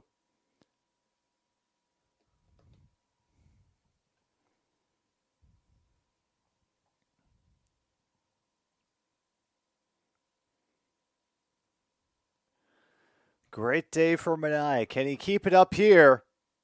This will be popped foul.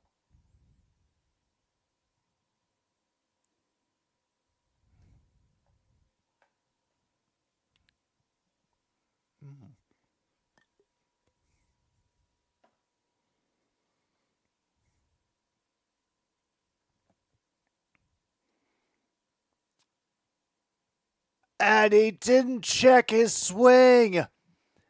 Strikeout to end the inning. The Mets fans are going mad here in the 7th inning stretch. So I think we've earned ourselves a pause for the cause as well. The commentators don't even have anything to add to it. They just kind of let it fall into the break. And that's what we'll do here as well on another Stupid Sports Show. Thanks for tuning in.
Is this going to be it for Sean Manaea? They're currently listing him as 7 innings pitched, but I don't know if that's going to be end of the night for him. Meanwhile, Mets are up 4-0.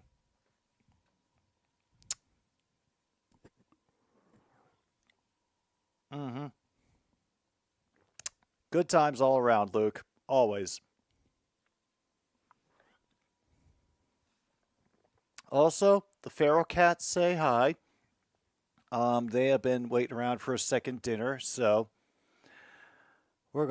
it's just a good time for everybody tonight. And I will say that I am ashamed.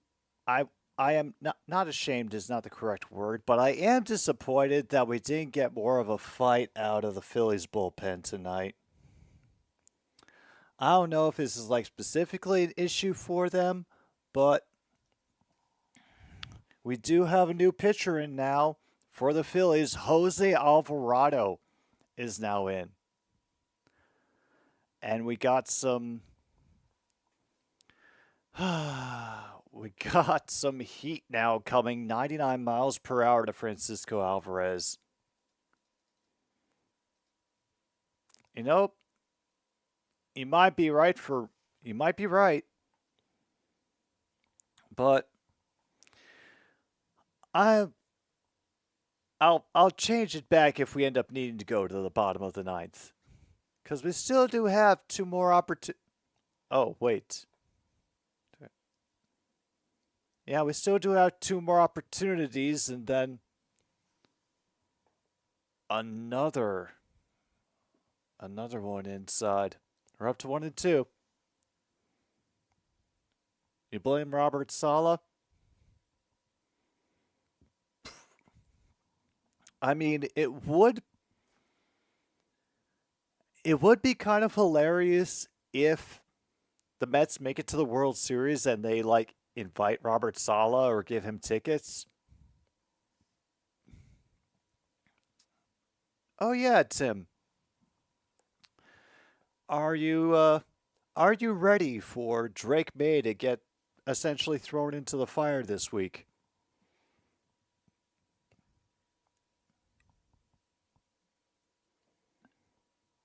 Mm.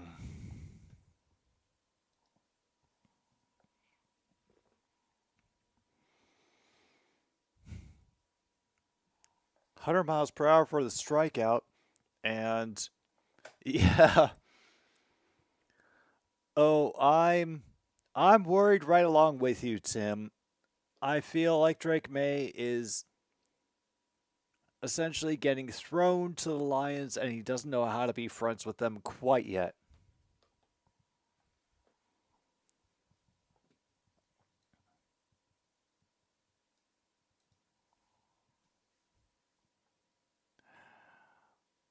Lindor is back up. He's got a 1-0 count right now against Alvarado.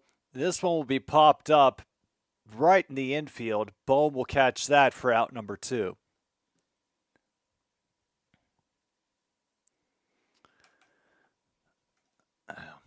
We'll leave it there for right now.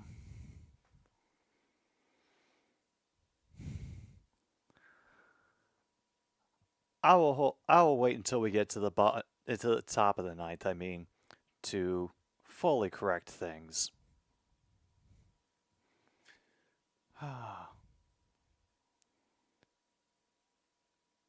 And that one's a little low, even though Alvarado put 101 miles per hour behind it.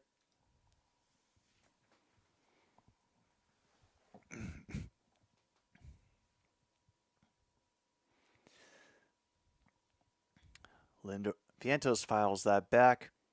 1-1 now. So, depending on how far Alvarado can go, I guess we can safely say this is now up to the Mets bullpen, or however long Manaea decides he wants to go. Meanwhile, that piece of heat misses on the inside. It's 2-1.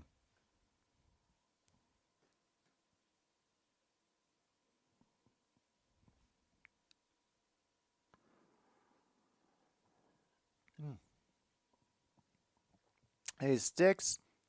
Welcome to the bottom of the seventh. Got a couple solo shots earlier in the game, and then Marte got a two-run single last inning to knock out the starting pitcher. Yeah, that one goes off of Alvarado's foot, and that should probably get him to first. Oh boy, that's not good. We gotta check on Alvarado, see how he's doing, cause he got the full force of that grounder.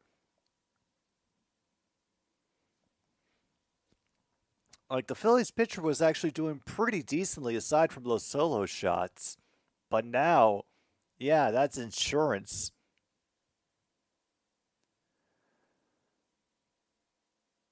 Oh, it got him on the outside of the foot, too. Oh. All right, they're going to give him a couple pitches to work on it.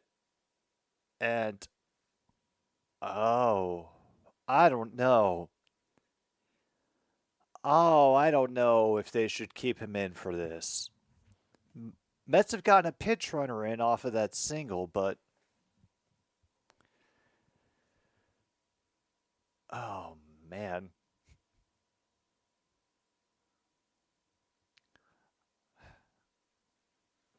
All right, Brandon Nemo now in. He hasn't done much. At least from the batting perspective. All right, Alvarado, his sinker goes inside.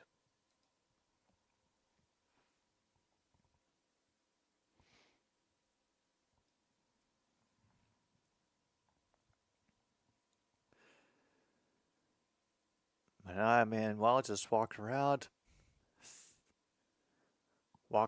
thinking about things, and that's another one low. Ball two. Okay. There is someone warming up in the Mets bullpen right now. I don't know about the Phillies bullpen. I hope so. Because right now, Alvarado looking a little shaky. Let's see if he can regroup for this one. Does he get him around on that? He does. It was low, but Nemo went around.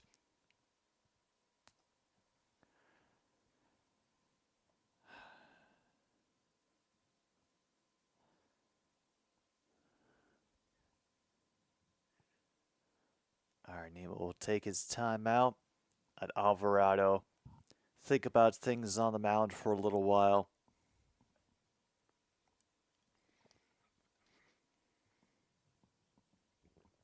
Pete Alonso, currently on deck, is one of the dudes who hit a solo home run earlier. Meanwhile, that was a strike two. And they could not finish the tag. The ball fell out, and that is a successful stolen base of second. Nemo currently facing 2-2.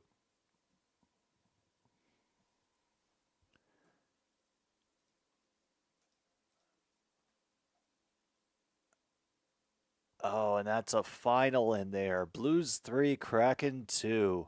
Damn.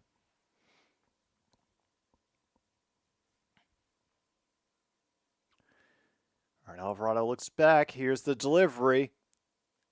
Goes wide. 3-2 now.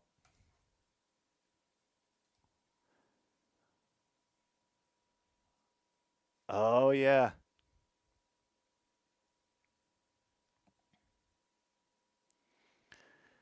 Leafs versus Canadiens. And too low from Alvarado on that one. And now it is first and second with 2 outs.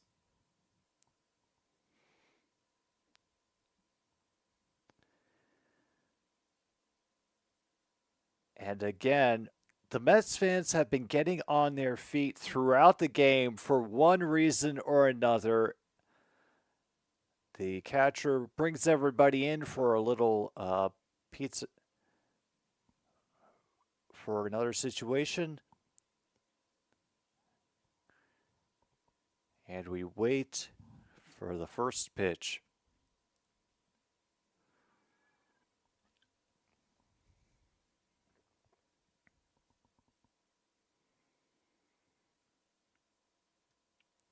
A lot of heat, but it falls inside. Ball one. Oh, I'm hoping the pain starts to go away. Otherwise, this could be runs number five. That's another one down low. 99 miles per hour off that sinker, but everything is going low for Alvarado now. Oh, no. Yeah, we're going to have a timeout while the catcher goes out to talk with Alvarado. Yeah, they're all wondering if it's the foot. Meanwhile, the Grimaces, oh, they are cheering.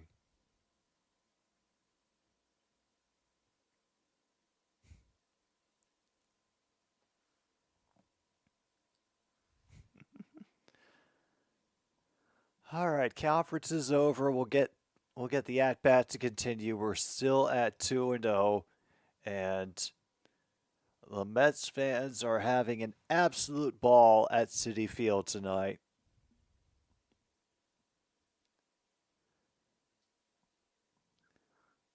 From Alvarado, and that one goes high. Wow.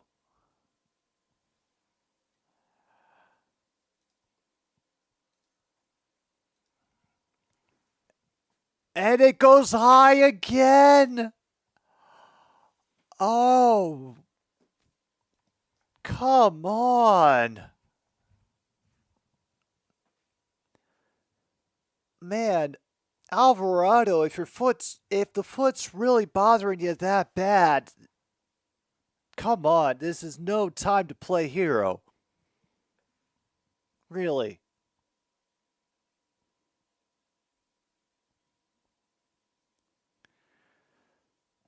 Yeah, it looks like we are getting ourselves a pitching change. They don't show us the ball handoff, but we're going to commercial, and that's as good as maybe.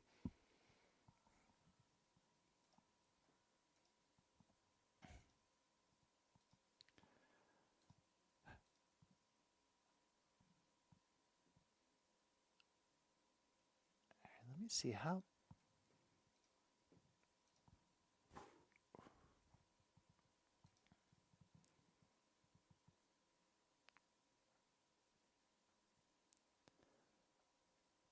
many pitches is Mania up to? They do not tell me.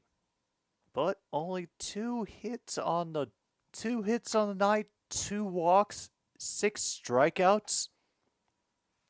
And I feel like a major part of that is, you know, Mania giving the batters difficult pitches to hit in tough situations and them, either grounding out or flying out most of the time.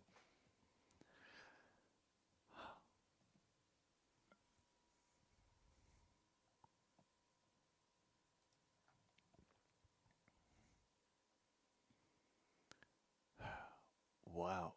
Let me see. Do they have pitchers for the next game listed? Curious about that.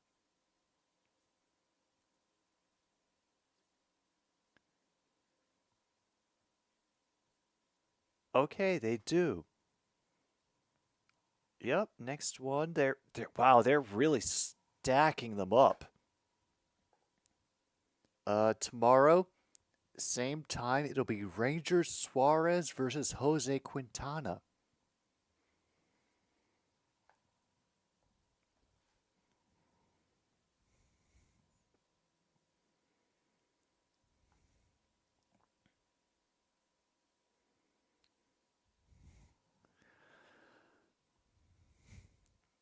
Okay, now in again on a new pitcher for the Phillies, we have Ruiz. Jose Ruiz.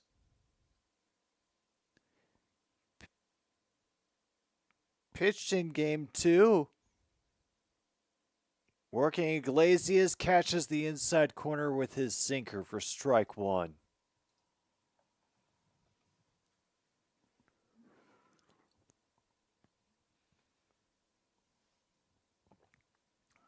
Bases loaded. Reese trying to get things going, and that's a dart through the gap over second base. Can they get? They get the second run because the ball hits the mound. But holy shit. They seriously get 3 runs in.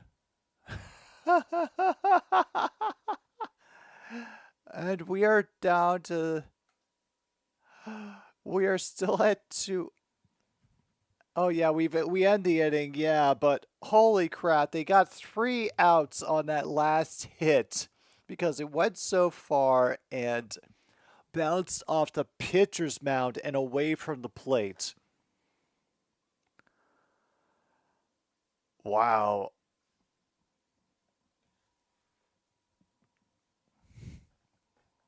So here we are. 7-0 Mets here in the well, now the top of the 8th.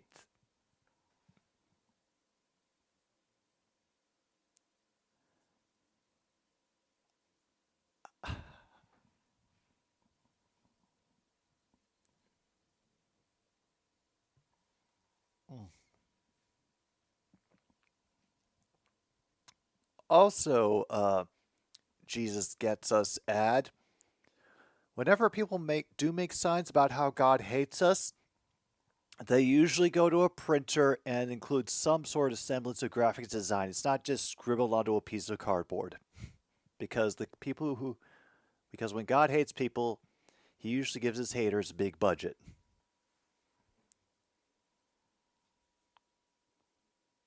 In his 5th game with the Raiders, Christian Wilkins sustained a foot injury. He's going to IR. Oof.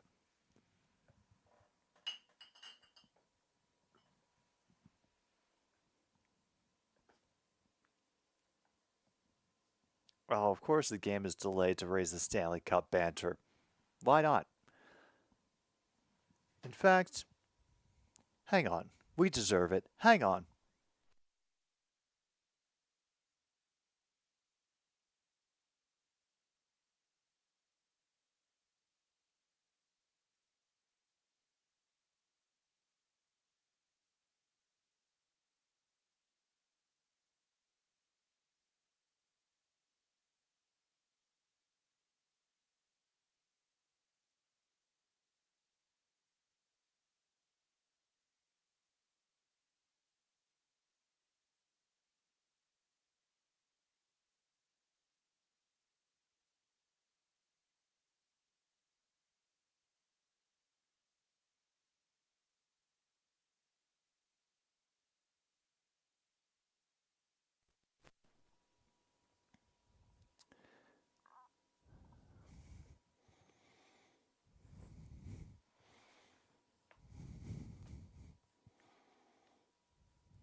Wait a minute.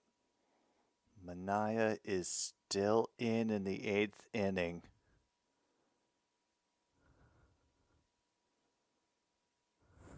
All right.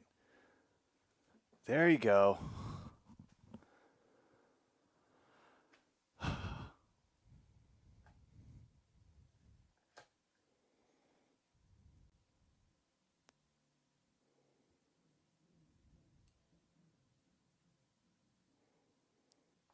Oh, never mind. Only 2 runs batted in, 6 RBIs.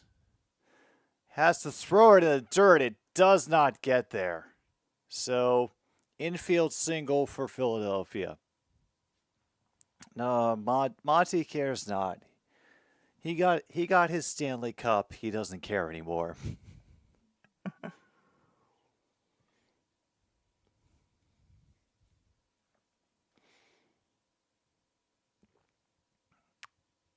And looks like Yeah, this is going to do it for Sean Manaea.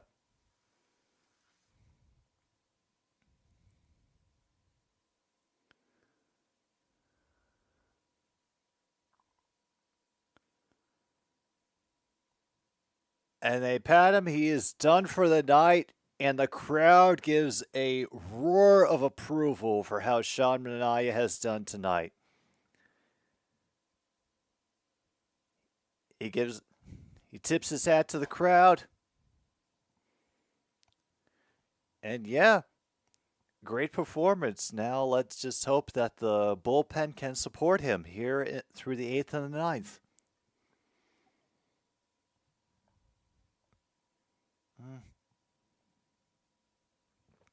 Also, no,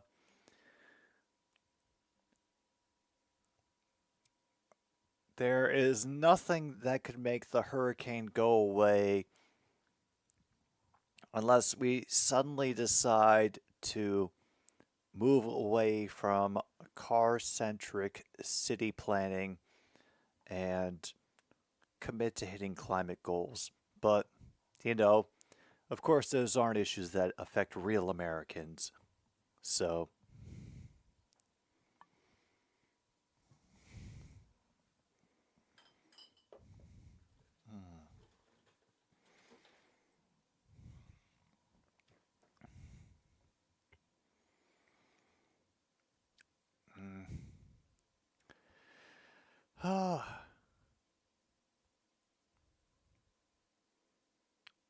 yeah.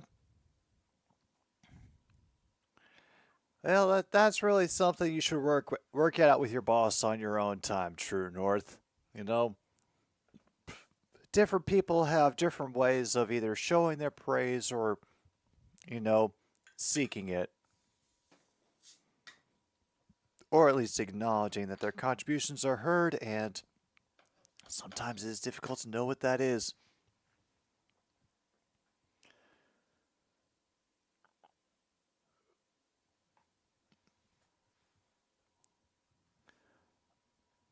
Alright, we still got a whole damn pitching change to go through.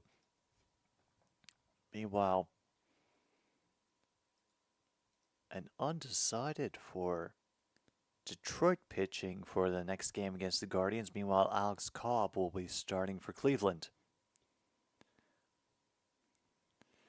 Sean Manaea is considered responsible for the runner on base. Apparently, that's important.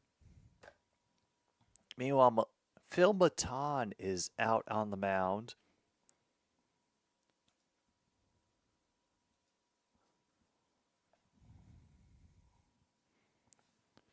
Gets called strike in his first pitch. Second one curves pretty well outside. And hey, we've got a pinch hitter in for the Phillies, Brandon Marsh.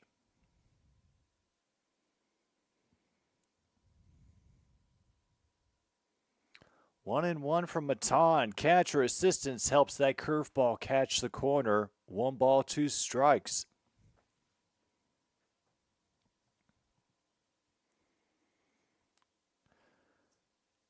All right. 1 and 2 coming up for Marsh. Can they get anything going? That cutter ends up sailing very high. 2 and 2.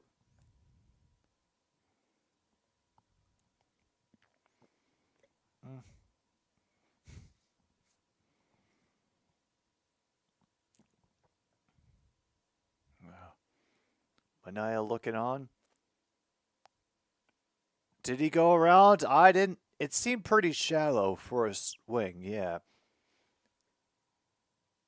3 and 2. Like, even with that being that inside.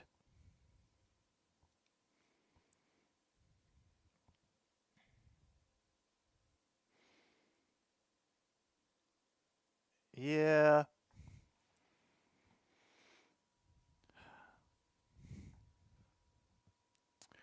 For those who can't afford it. Meanwhile, he'll take a huge whack at that. It'll bounce foul before it goes anywhere. Still 3 and 2. Oh, come on. Why do we have to be the game of the week? Lions versus Cowboys is apparently America's game of the week. I know it's because the Cowboys are in it, but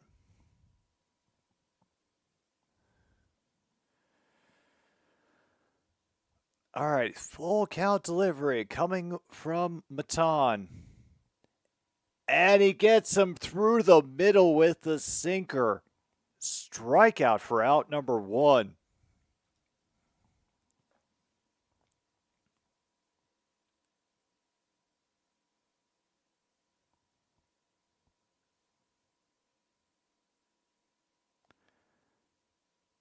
Wow. Boost oxygen. Yeah.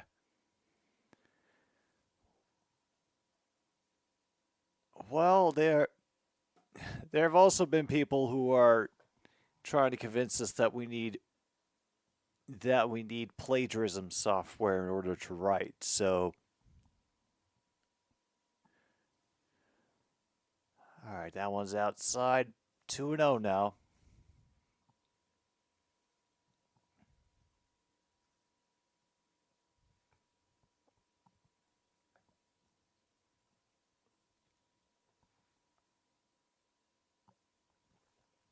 Catches the plate for sure that time. 2-1.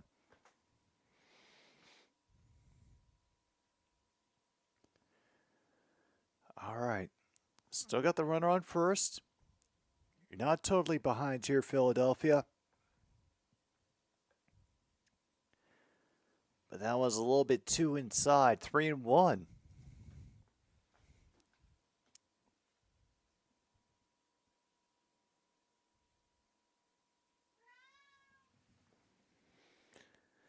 Angie, I told you, it's a scheduling thing. I couldn't have too many late nights. That's why we're not doing the Padres.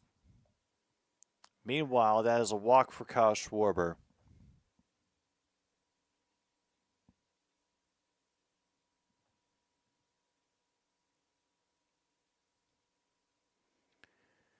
Oh boy. The protests continue from Angie. So now runners on first and second. Trey Turner is up. One of the people that I remember well from the Nationals run to the World Series championship. And now here he is on the Phillies.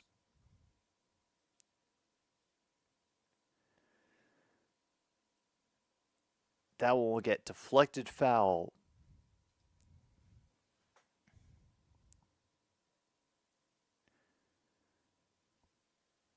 Including mint and orange, and is sponsored by a noted asshole. Well, that absolutely makes a difference.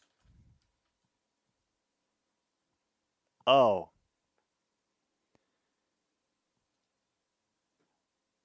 Yeah, no, he even looks like an asshole. By the way, we're at 0-2 on a yeah, that looks like a pretty controversial call.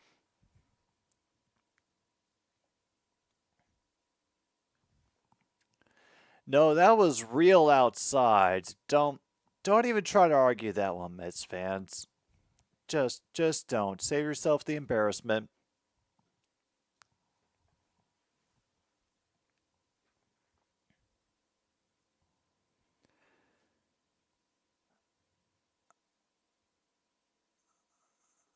Oh, foul tip. Foul tip.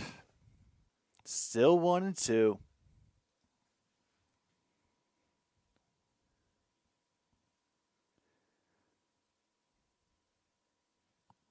All right. Turner hanging on for the Phillies. Bryce Harper waiting on deck. Yeah, as soon as your necessary requirements for life start coming in different flavors, at this point we could be sure that the people who are providing it are just assholes. 1-2 from Matan, way outside. Count is even.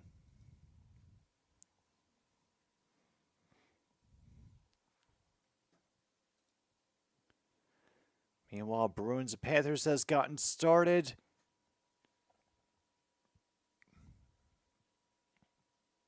They're still scoreless. Meanwhile, there is movement in the Mets bullpen. Meanwhile, Maton will run up the first baseline with Turner to get the second out. He went and grabbed it as that little dribbling hit just bopped up the grass like it was in no hurry. And now with 2 outs, the runners are at second and third now. Bryce Harper is up to bat.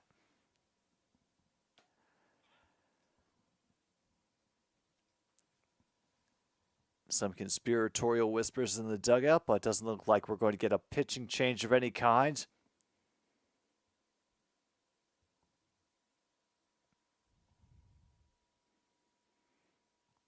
Again, some conversations between Alvarez, Lindor, Iglesias, and Maton to figure out what they're going to do.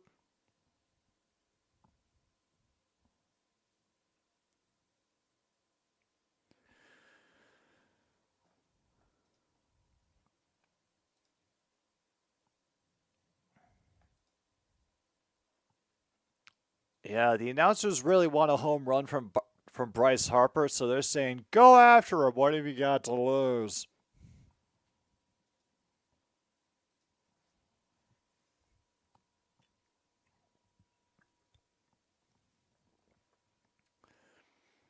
Harper's 0 for 3 tonight. Here's the leadoff pitch. It sweeps outside for ball 1.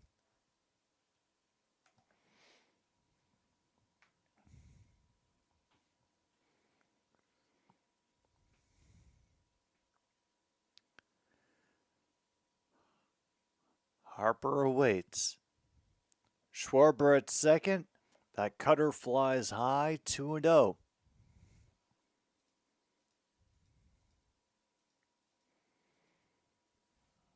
And the brave Philly fans who took the train up to New York to come see this game, hoping for anything to happen. That sinker floats outside now, 3-0. Of course, they're angry about that City Field, but that was very obviously outside.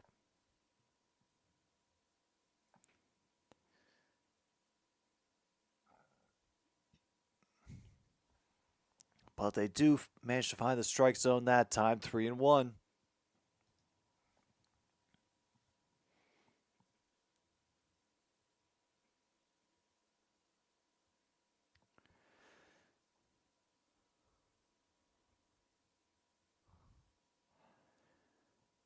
All right, 3-1. He cracks that one. That'll be into right field. It will score at least one.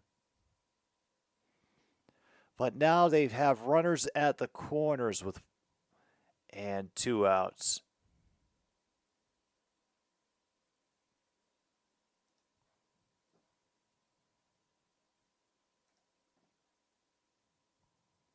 Okay. It's a little bit of something. Meanwhile, another pitching change. So we get to hang around once again. Meantime, we just get a straight up fight in Florida. Yeah, that's about what I would expect.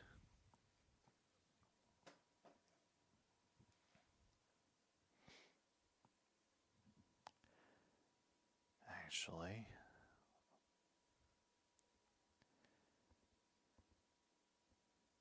let's make sure that we're ready for that. Yes, we are.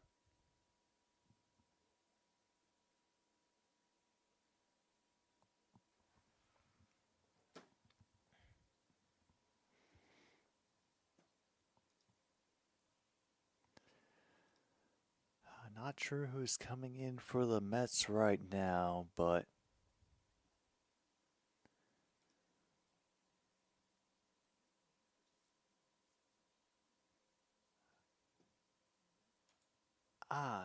ESPN informs me it's somebody named Ryan Stanek. Does not ring a bell. Not at all.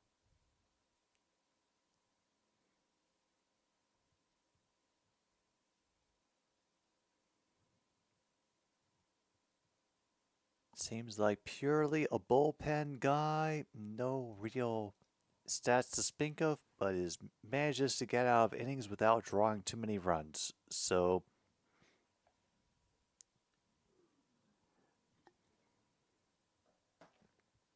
guess I can't really complain about it.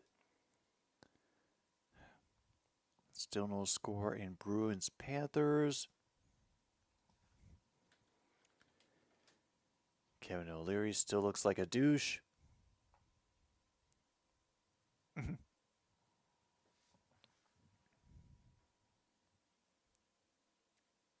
Meanwhile, the Panthers get a goal.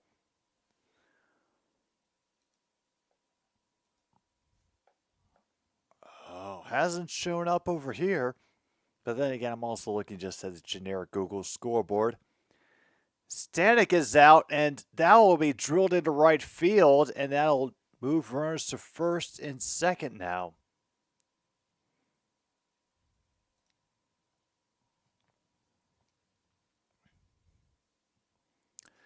Very quickly. Very quickly.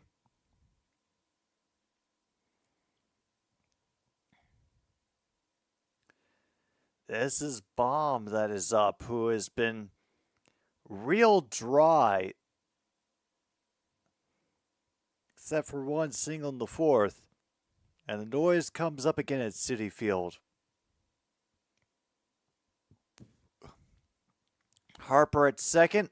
Baum will crank this one to center, but it's plenty of room for the center fielder to adjust and take things into the bottom of the eighth.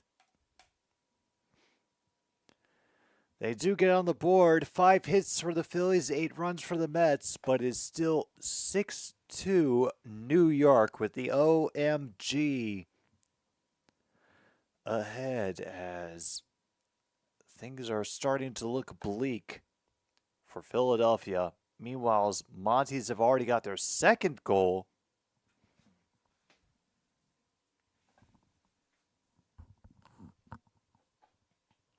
Hey, Monty.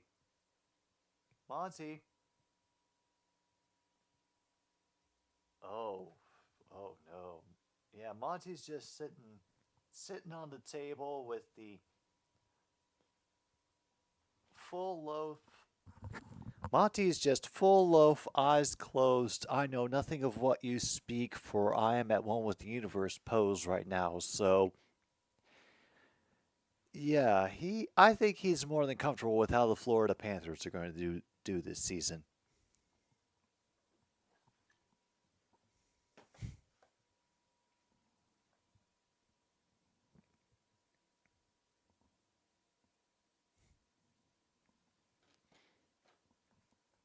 Oh, wow.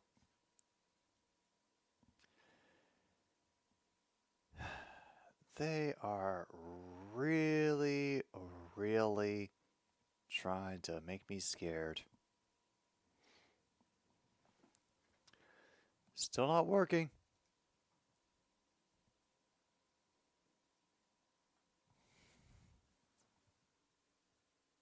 Damn, I thought Monty was coming over. Nope, just Angie. And she's just coming in to bitch about the fact that we're not doing the Padres games tonight.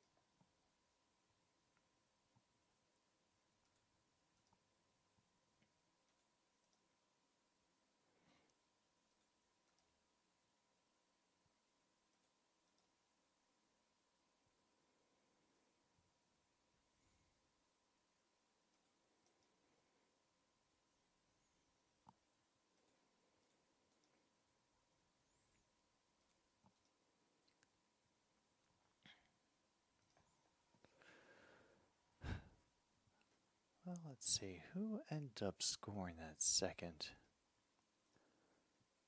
goal for the Panthers? Well, we've got... Okay, Sam Bennett. That's a familiar name, but... Oh, Itulo Turinen.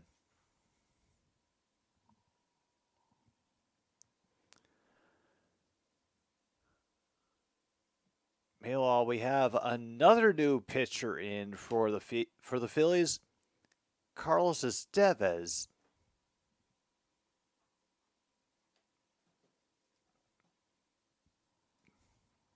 We had a called strike up top and then a off-target fastball to make it 1-1.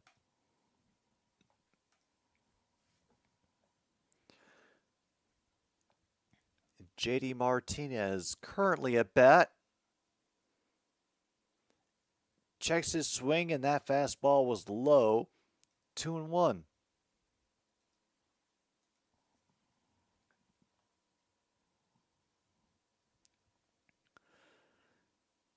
Very inside.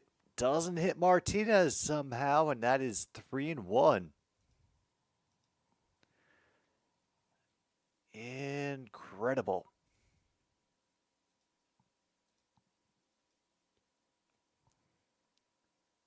And it's ball four. No, not even close to getting around on the swing, and that is a walk.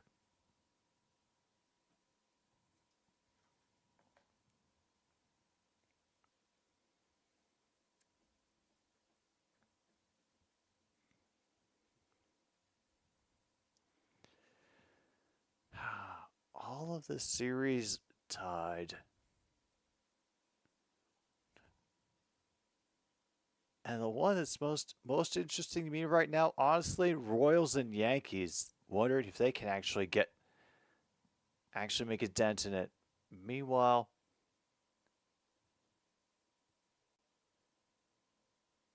Acuna is up for the Mets. And he'll steer at that fastball for a called 0-2.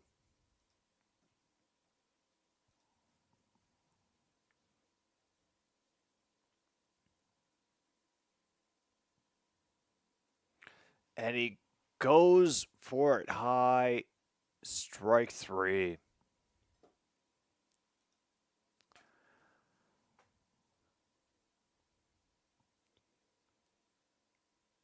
All right, Taylor is up now for the Mets.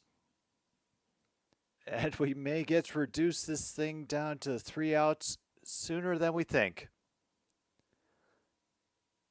Tyrone Taylor, the right fielder. Estevez, forgive me, delivers a fastball for strike one.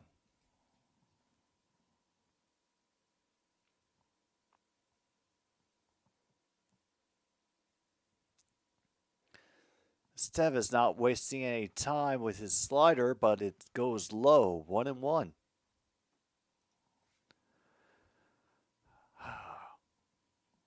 Damn, so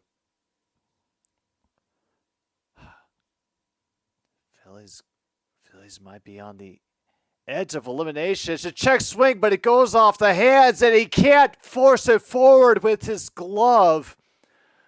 JD Martinez stops at second, and oh, wow.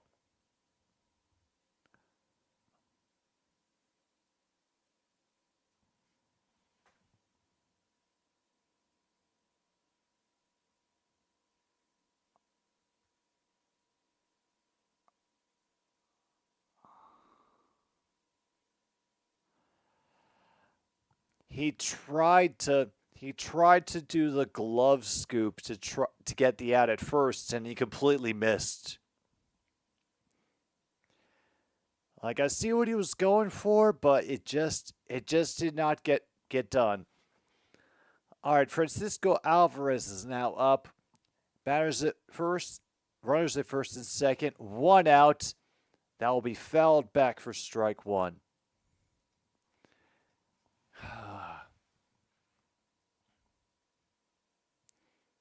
And I am not sure what this Mets fan is supposed to be dressed as. I have no idea, like a camouflaged squirrel?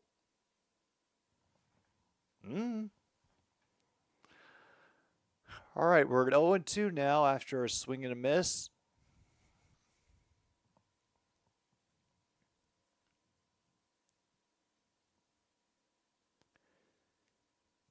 Estevez delivers outside with the fastball, however. That is now 1-2. Meanwhile, the Panthers are going on the power play. And, yeah. Some people just need the affection more than others. 1-2 delivery gets correct foul by Alvarez.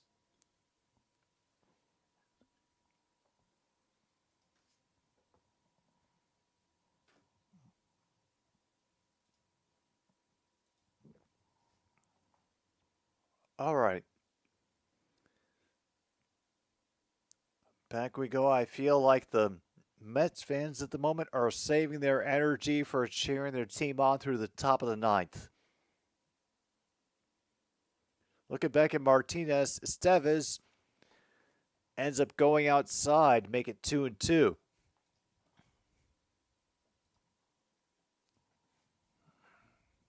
Man.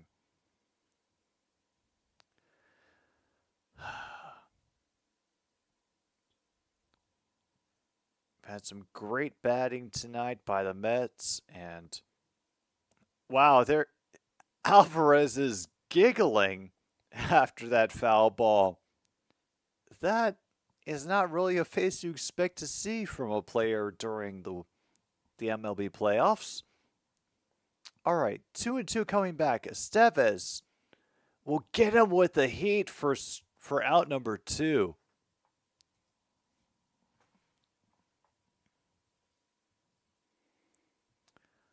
Oh, yeah.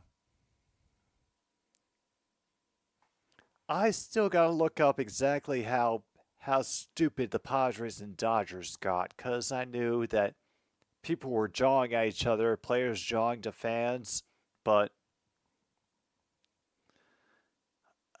might as well know how much overreaction was done. Meanwhile, Lindor is up here in the bottom of the 8th.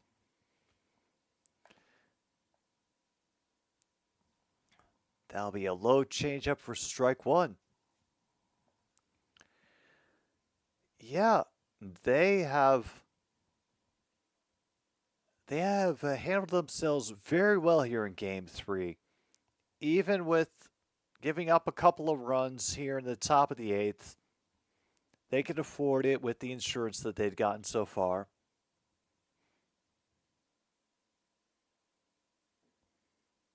Even still, that one will go fair, bounce off at an awkward angle, and drive in JD Martinez.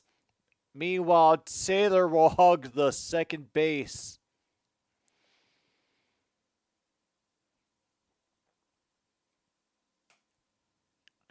Holy hell, runners now at second and third after that double by Lindor. Oh my goodness, it bounced. Oh, yeah, no, that hit fair. That hit fair because it hit the dirt after it passed second base and then curved the other direction. And then off that sharp angle. Wow. All right, Raider now with an 8th run 90 feet away. Runners at second and third, 2 outs for the Phillies. Estevez really, I think, desperate to get out of this inning. Unfortunately, he misses outside with the fastball. It's 1-1. Padres and Dodgers in a brawl. See who's the toughest? Fouls away 1-2. Well, I couldn't say to it for sure, but I would hope that the Padres would at least try to hit a little bit harder, considering underdog and everything. Meanwhile, Bader fouls that one away on a check swing.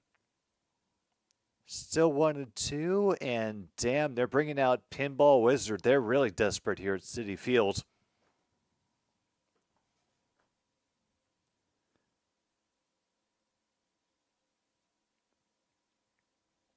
This will go to center field. This should end the 8th inning. Very easy. But pretty much 3 outs left unless Philly can get a rally going here in the top of the ninth. That is 4 runs to make up. And you know what? I don't feel like sitting in absolute discomfort, so let's just give ourselves one quick pause for the cause here before the top of the ninth gets started. So get a drink, get a smoke, do whatever you gotta do. We'll be back for what could be the final inning, depending on what the Phillies do, here on another Stupid Sports Show. Thanks for tuning in, everybody.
Choke it up.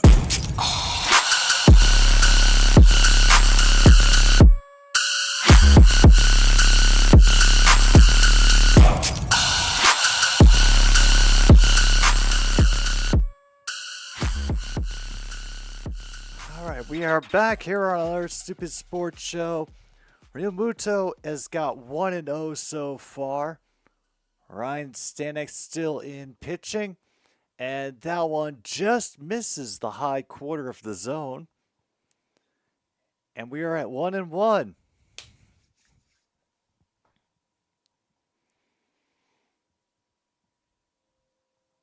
Meanwhile, tickle fight number 2 has happened. We have a fly out to center. And that is out number 1.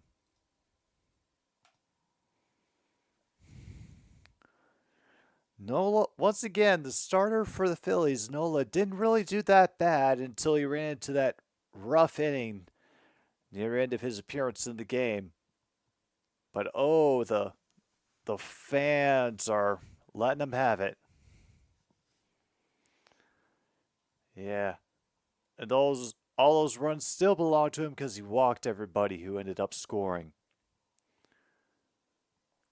That'll be a fastball, 97 miles per hour. Strike 1 to Bryson Stott. And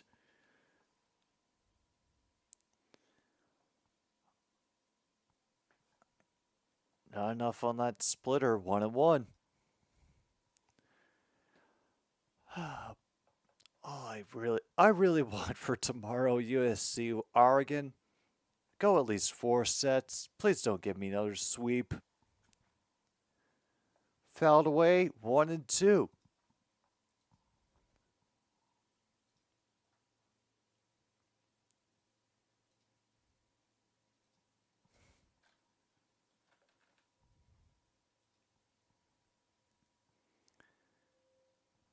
Here comes the noise again. Pop to short. Has to weave a little bit. Now Stanek and company are 1 out away. Well, definitely not what I was thinking for this game.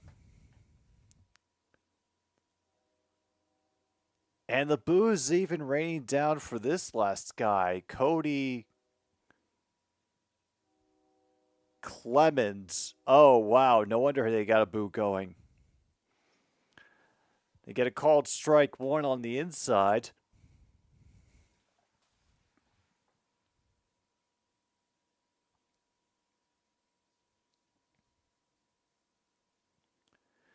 So from 0-1, they get him going on the splitter in the dirt. 0-2, and he's down to his last strike. Last strike of the last possible out of the game, unless Clemens can come up big right here.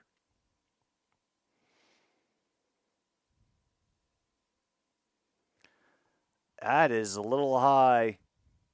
So 1-2 now.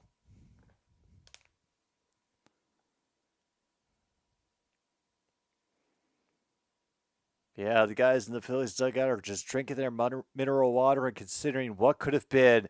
Meanwhile, they get him with the heat to end the game. I knew it. I knew it. I knew it. They're calling them the Miracle Mets again. Oh, we are in trouble, folks.